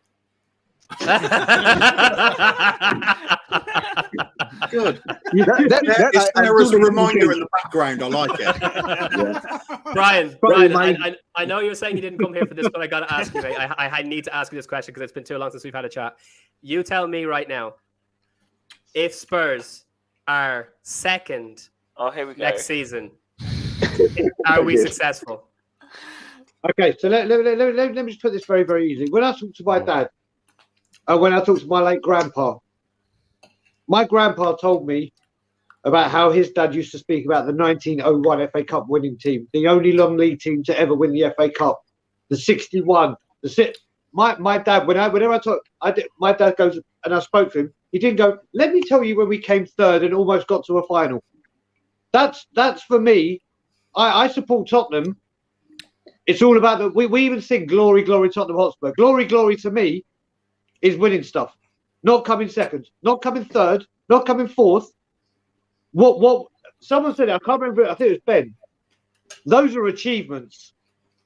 Would you be upset if we came second in the Premier League, got to the final but lost in the FA Cup, the Carabao Cup, and the Champions League? If we lost in all those finals and came second in the Premier League, that is an unsuccessful season. For me, yes. Failure. Yeah, failure. That's a failure. The banter that would come from that would be unbelievable. Nothing to do with where I stand. You care, Aaron, about what other fans. No. I'm just saying though, that would be unbearable. I just think it's mad. Like I said, like Ben Coughlin said, that's an achievement. That is a tremendous success and achievement. Success and achievement are the same thing definitionally. No, they're not. Definitionally, they are. If you achieve something, you succeed. If you succeed, you achieve. They are synonymous. They're synonyms. No. They are synonyms. They are synonyms. Get in second. Do you want me to grab my dictionary? Get in second and get into the finals of cups would be great. I mean, oh my God, look at that. But I don't go.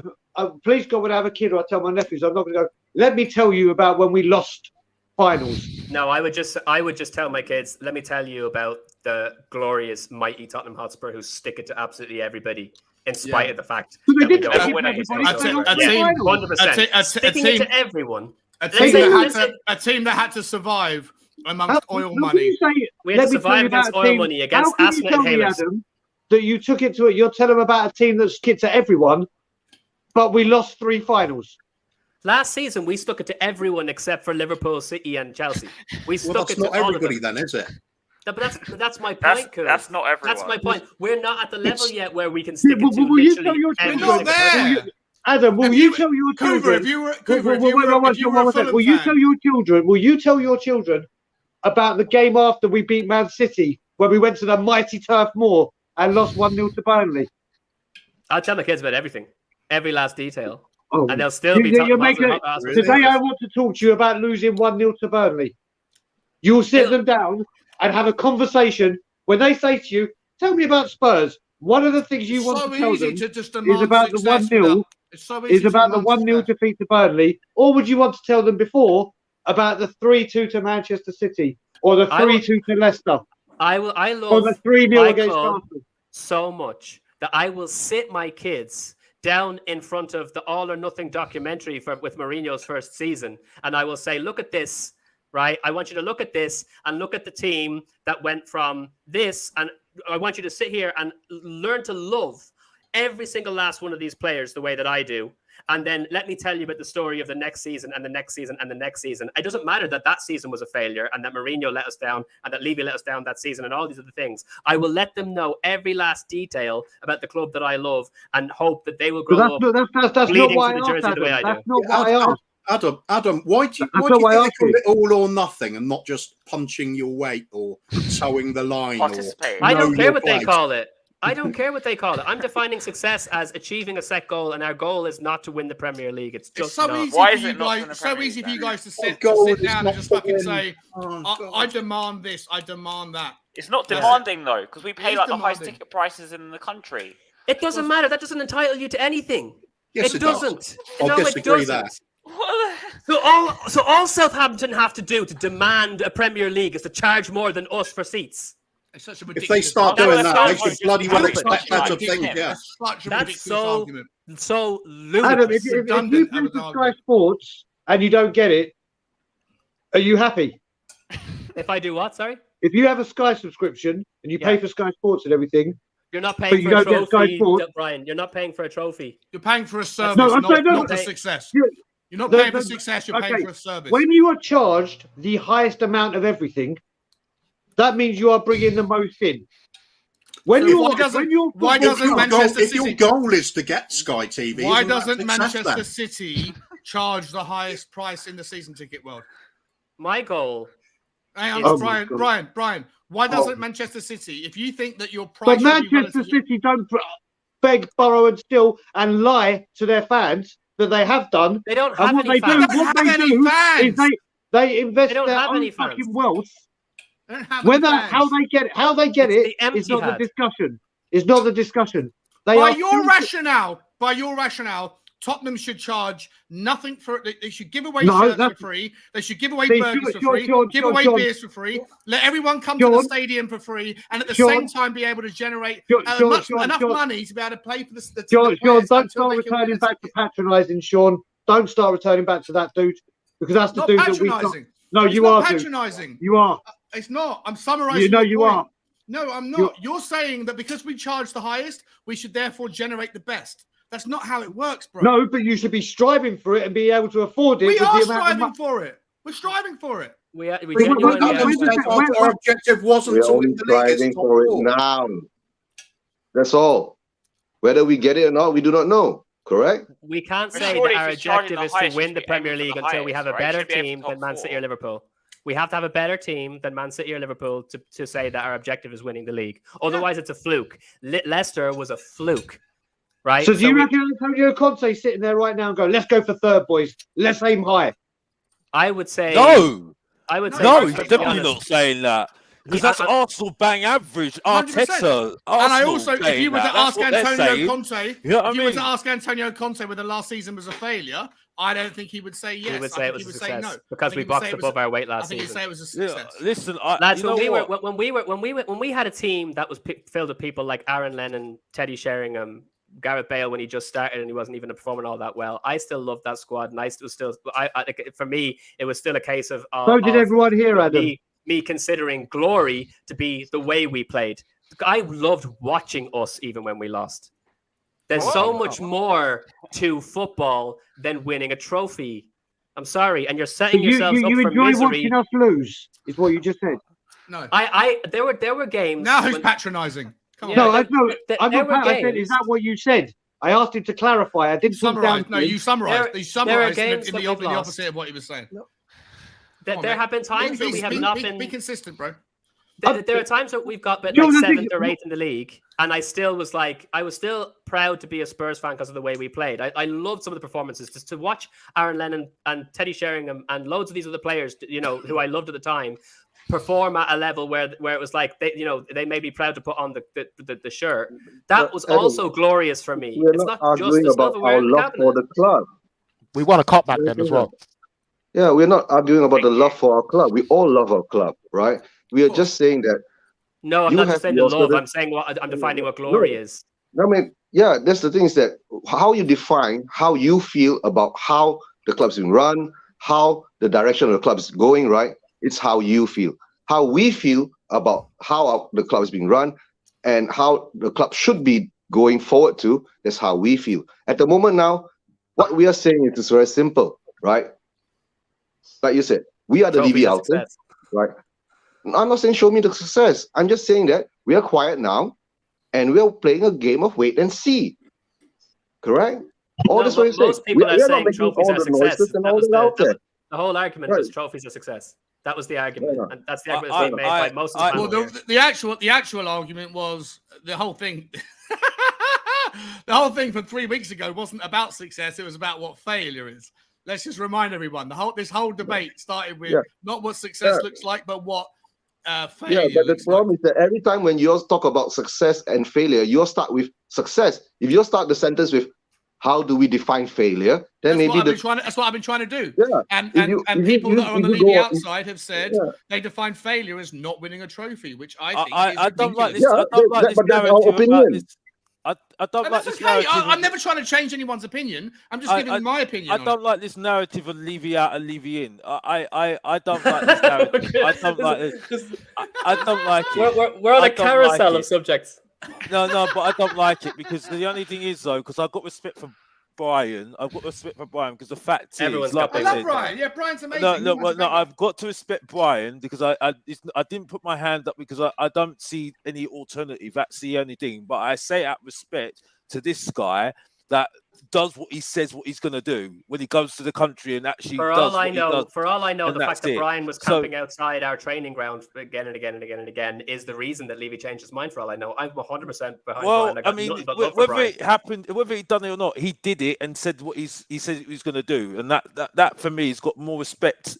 Totally. To be honest with you, when he doesn't need to do it because he's got other things going on in his life, so that's the whole point. 100%. So look at this sort of comment. Adam, Sean, nothing personal, but stay the fuck away from the ground, please. We don't need your loser mentality. Oh, no. Stay the fuck away from the channel, bro. That's the most ridiculous thing I've ever heard in my entire life. Listen, yeah, right? I like Brian because Brian's my guy, my boy, yeah. I love you, Alex. I love you, brother. And he knows that as well. But Sean's my guy as well, yeah. Right, and Adam's cool as well, yeah. He's a good guy as well, yeah. Right, love you, bro. Right, yeah. So, like, don't start saying that, yeah, because they're proper supporters as far as I'm concerned, yeah. Right, and Sean's been very good as well, yeah. He's after a short time, he's only been at YouTube for a short time, and he's done very well as well, yeah. Right, so I'm sorry, don't have a go at my guy. I appreciate that, mate. I don't care about them. I don't care about people that feel differently. It's all just opinions. I appreciate you saying that, Alex. It's all just opinions. I'm seeing Scott M saying, this always happens with Sean. And especially when Adam's on the... No. Sorry, Scott. You're a Levy out guy. If you think it's okay for there to be a consistent Levy out narrative and nobody to have the ability to have a contrarian argument, Scott, like... I don't know what you're saying there, bro. Like on 90% of channels, there is a Levy out narrative. Like it's nonsense. If you think it's inappropriate for one channel to defend against that, then I don't know what to say to you, bro. Go and watch a different channel. It's madness, man. One very quick one for you, Sean, because it's an easy one. I've got to wrap this up. I've got to wrap it up, guys. I've got to wrap this up. But yeah, go on. Okay, very, very quick one. Right, very early on, you brought up the definition of what success is. correct? Or what failure is. I did. No. Well, you didn't actually bring up the definition of failure, did you? Adam brought up the definition of success, which is so to be fair, you should bring up the definition of failure. I would, Akuva, I can see where you're going, and I totally agree, by the way, just assuming that I'm right in where you're going with it. I agree. I do believe success, failure is binary. I do, but I just define success as in individually based on what your individual goal is. If our goal is top 4 and we don't get top 4, that is failure. It's black and white as far as I'm concerned. That is binary. Perhaps that is the bigger argument then. Yeah. What should our goal be? Absolutely, I agree. And that's a conversation. That's a conversation we should have. But for me, the opposite of winning is not losing. It's win or learn, not win or lose. Right? You learn from your mistakes. You don't learn as much from you learn far more from your mistakes than you do from your successes in life. You try telling that to my lad and his maths homework. But you know what? Like, if you take up a sport, if you play tennis, how do you get better? Do you get better at playing tennis by playing people consistently that are worse than you? Nah, it's because it's shit. You play people that are better than you. You play people that take your pick. Play squash, play football, play rugby. Whatever you do, you get better by playing people that are better than you. You learn more from your losses. So the opposite of success, in my opinion, is not failure. Failure is a stepping stone to success, which is why I don't agree. But you know what? I'm happy for everyone to agree with it. What I don't appreciate is Scott M, for example, says, he's a member of the channel, by the way, Scott. I love you to pieces. But like, you're calling out the debate that's happening here. You never call it out for being a one-sided show on other people's channels. Like, if you want to go and just listen to people that have the same opinion as you want to go into an echo chamber, there's plenty of channels where you can do that. On this channel, there's 7, 8 people on the stream. 5 of them, the overwhelming majority, don't agree with the host's take. On this channel, you get to hear 2 sides of the debate. On other people's channels, you get to hear one side of the debate and you get regurgitation of the same narrative. Whether you agree with it or not, that's okay. If that's what you want. But on this channel, you get to hear 2 sides and we figure it out. No one's opinion's right. No one's opinion's wrong. They're just opinions. And I hope everyone is okay with that. If you're not, go find another channel to watch. Love you all. Anyone who wants to shout out a channel, thank you everyone for coming on. Anyone got a channel they want to shout out? Because I've got to wrap this up, so I'm not going to go around everybody individually. Yeah, I'm sorry, real quick. I'm streaming at 7 o'clock, so if people don't mind coming to mine at 7 o'clock. What's your channel called? Has Spurs TV. Yeah. Okay, let me get it for you. Let me get it for you, bro. Anybody else quickly? Yeah, people know where to find me, but I haven't put my name up there. My channel isn't called Brian Daigle, it's called Tottenham on Tour. I'll get you, man. One second. Yeah. My channel is Spurs Version TV, so I usually more or less do a Wednesday show nowadays, but usually I have a lot of other fans from other clubs come on and just have to say. Right. I can't find Hotspur TV. Can't find it. Hotspur TV. Harry, you're going live? Yeah, at 7 o'clock. Yeah. Who are you having on today? Oh, do you know Total Spurs TV? Do you know him or not? He's quite new. Lee. Yeah, he was on Sabbath's the other week, I think. Yeah. Why are you free? Do you want to come on? Hotspur TV. I'll check with the wife. Send me the link. Okay, I'll send you the link. What's happened to me though, Has? All right. Man, I'm typing in Hotspur TV the way it's on your channel. Yeah, send me the link in the private chat. Let me get the other guys up. Who we got? We got Alex THFC. Guys, I've really enjoyed this rant today. It's been a fun debate. It's been a nice piece. Can I just say some things to some people? Big up to Aaron, by the way. Big up to Aaron, by the way. Yeah, big up to Aaron, man. Yeah. I like your chip, Bob. Yeah. I like you as well, man. You're keep coming on, Bob. Yeah. It's good to see you, Bob.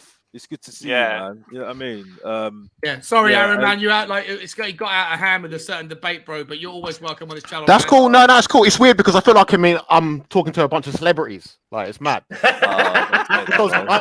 I follow and watch all your videos on all of you. So I'm sitting there like, oh my days. No, well, listen. You're always welcome, man. You're always welcome. Make sure everyone else gets you on their shows as well, man. But come back again. And mate, I'll tell you what, Aaron, it's amazing on YouTube how many people have got the same living room as you. Exactly. It's unbelievable, brother. I keep it consistent, mate. That's all. The piano is tiny though. I can play with one hand. I have to say another big up to Bob, because it was his first game yesterday. I had to give him a hug yesterday. because, like, yeah, I had to give him a hug yesterday because of it was the first time I've seen him in person, and it was great to see him. And yeah, great to see him. Was that the first time? Was that the first time since hospital you've seen him? Yeah, first time. Jesus, first time. Which of y'all are going to the Wolves game, by the way, in 2 weeks? Who's going to the Wolves? Anybody? Yeah. I might get a ticket. I'm a season ticket holder. I might get a ticket. Yeah. I'm back in January. So if anyone's going in January, I'm sure I'll be at a game in January. Yeah. Please, any of y'all see me, you better come over and hug me too, because after a debate like this, we need some love. You know what I mean? Yeah. Any of y'all just gotta make it 100%. So Adam, this is all fun. It's all fun and games. This show. I will be appalled, Adam, now if you don't fly over to Ireland when I'm in England. Flying all that way to see you. You can't fly that bit to see me. Dude, you let me know exactly when and where, and I'll be there, and you'll get the biggest hug ever, my friend. Of course I will, bro. It wasn't the most successful debate this week, but it has been. How do you define success? Kuva, where's this Kuva come from, bruv, man? We need this more from Kuva, bruv, yeah? This Kuva, man, he keeps on saying to me, oh, this is not me, this is not me. Yeah, this is you, Kuva. You just enjoy it. Yeah, if I do get triggered, I'll go for it. But yeah. Sam's been talking a lot, bruv, yeah? Like, No. He's getting his arm twisted, he's getting his mind twisted. I had some interesting conversations yesterday, by the way. Oh, gosh, that was an interesting day yesterday, by the way. But yeah, that was good. Lads, listen, guys, everyone, I've got Brian Daigle's show, Tottenham on Tour, in the channel. I've also got Eugene's, I've also got Haz's, and I have three Spurs Alex's boys as well. Where's Alex's one? Alex as well. Is there anybody else? Any other channel I need to plug right now? Three Spurs boys. Me, I'll be on with Bobby K at 10 o'clock UK time. We're just going to do a chill show, just the two of us. Just talk random crap about the game. Right. Yeah. Okay, let's do that one as well. Yeah. Ladies and gentlemen, on this channel, like I say, guys, like sometimes we get heated, sometimes we fight, and we only do it because we care, and it's important that we have open debates where it doesn't get too nasty. On this channel, you get full-on debates, and even like I say, the majority of people might feel differently to the host on this channel. If you fancy just having an echo chamber, go elsewhere. But on this channel, you get a full dialogue and a full diatribe of various opinions. I want to say thank you to Irish Hotspur for popping on. I want to say thank you to Alex, to Aaron, to Adam, to Kuva, to Haz, to Eugene, and to Brian. I love you all. Thank you also to the super chat that came in from Dermatron. I love you guys. We didn't actually get through any of the game really yesterday. I had a whole actually, you know what? I had 40 tabs open to get through, but that shit doesn't happen. You just realised you just reminded me. My actual reason to come on was actually to say the show was called Southampton pre-match or post-match. That's the actual reason. So yeah. By the way, that was going to be a Southampton post-watch. Yeah, shit happens. Shit happens when you're controversial. I love you guys. Thank you everyone for coming on. And as always, guys, you'll see me probably tomorrow or maybe Tuesday for whatever's coming up next, impromptu. So make sure you hit the like button, the subscribe button, and the notification bell so you can know when we're going live. As always, guys, love you all. As always, guys, and as always, bye. Fuck it. Thank you for having me.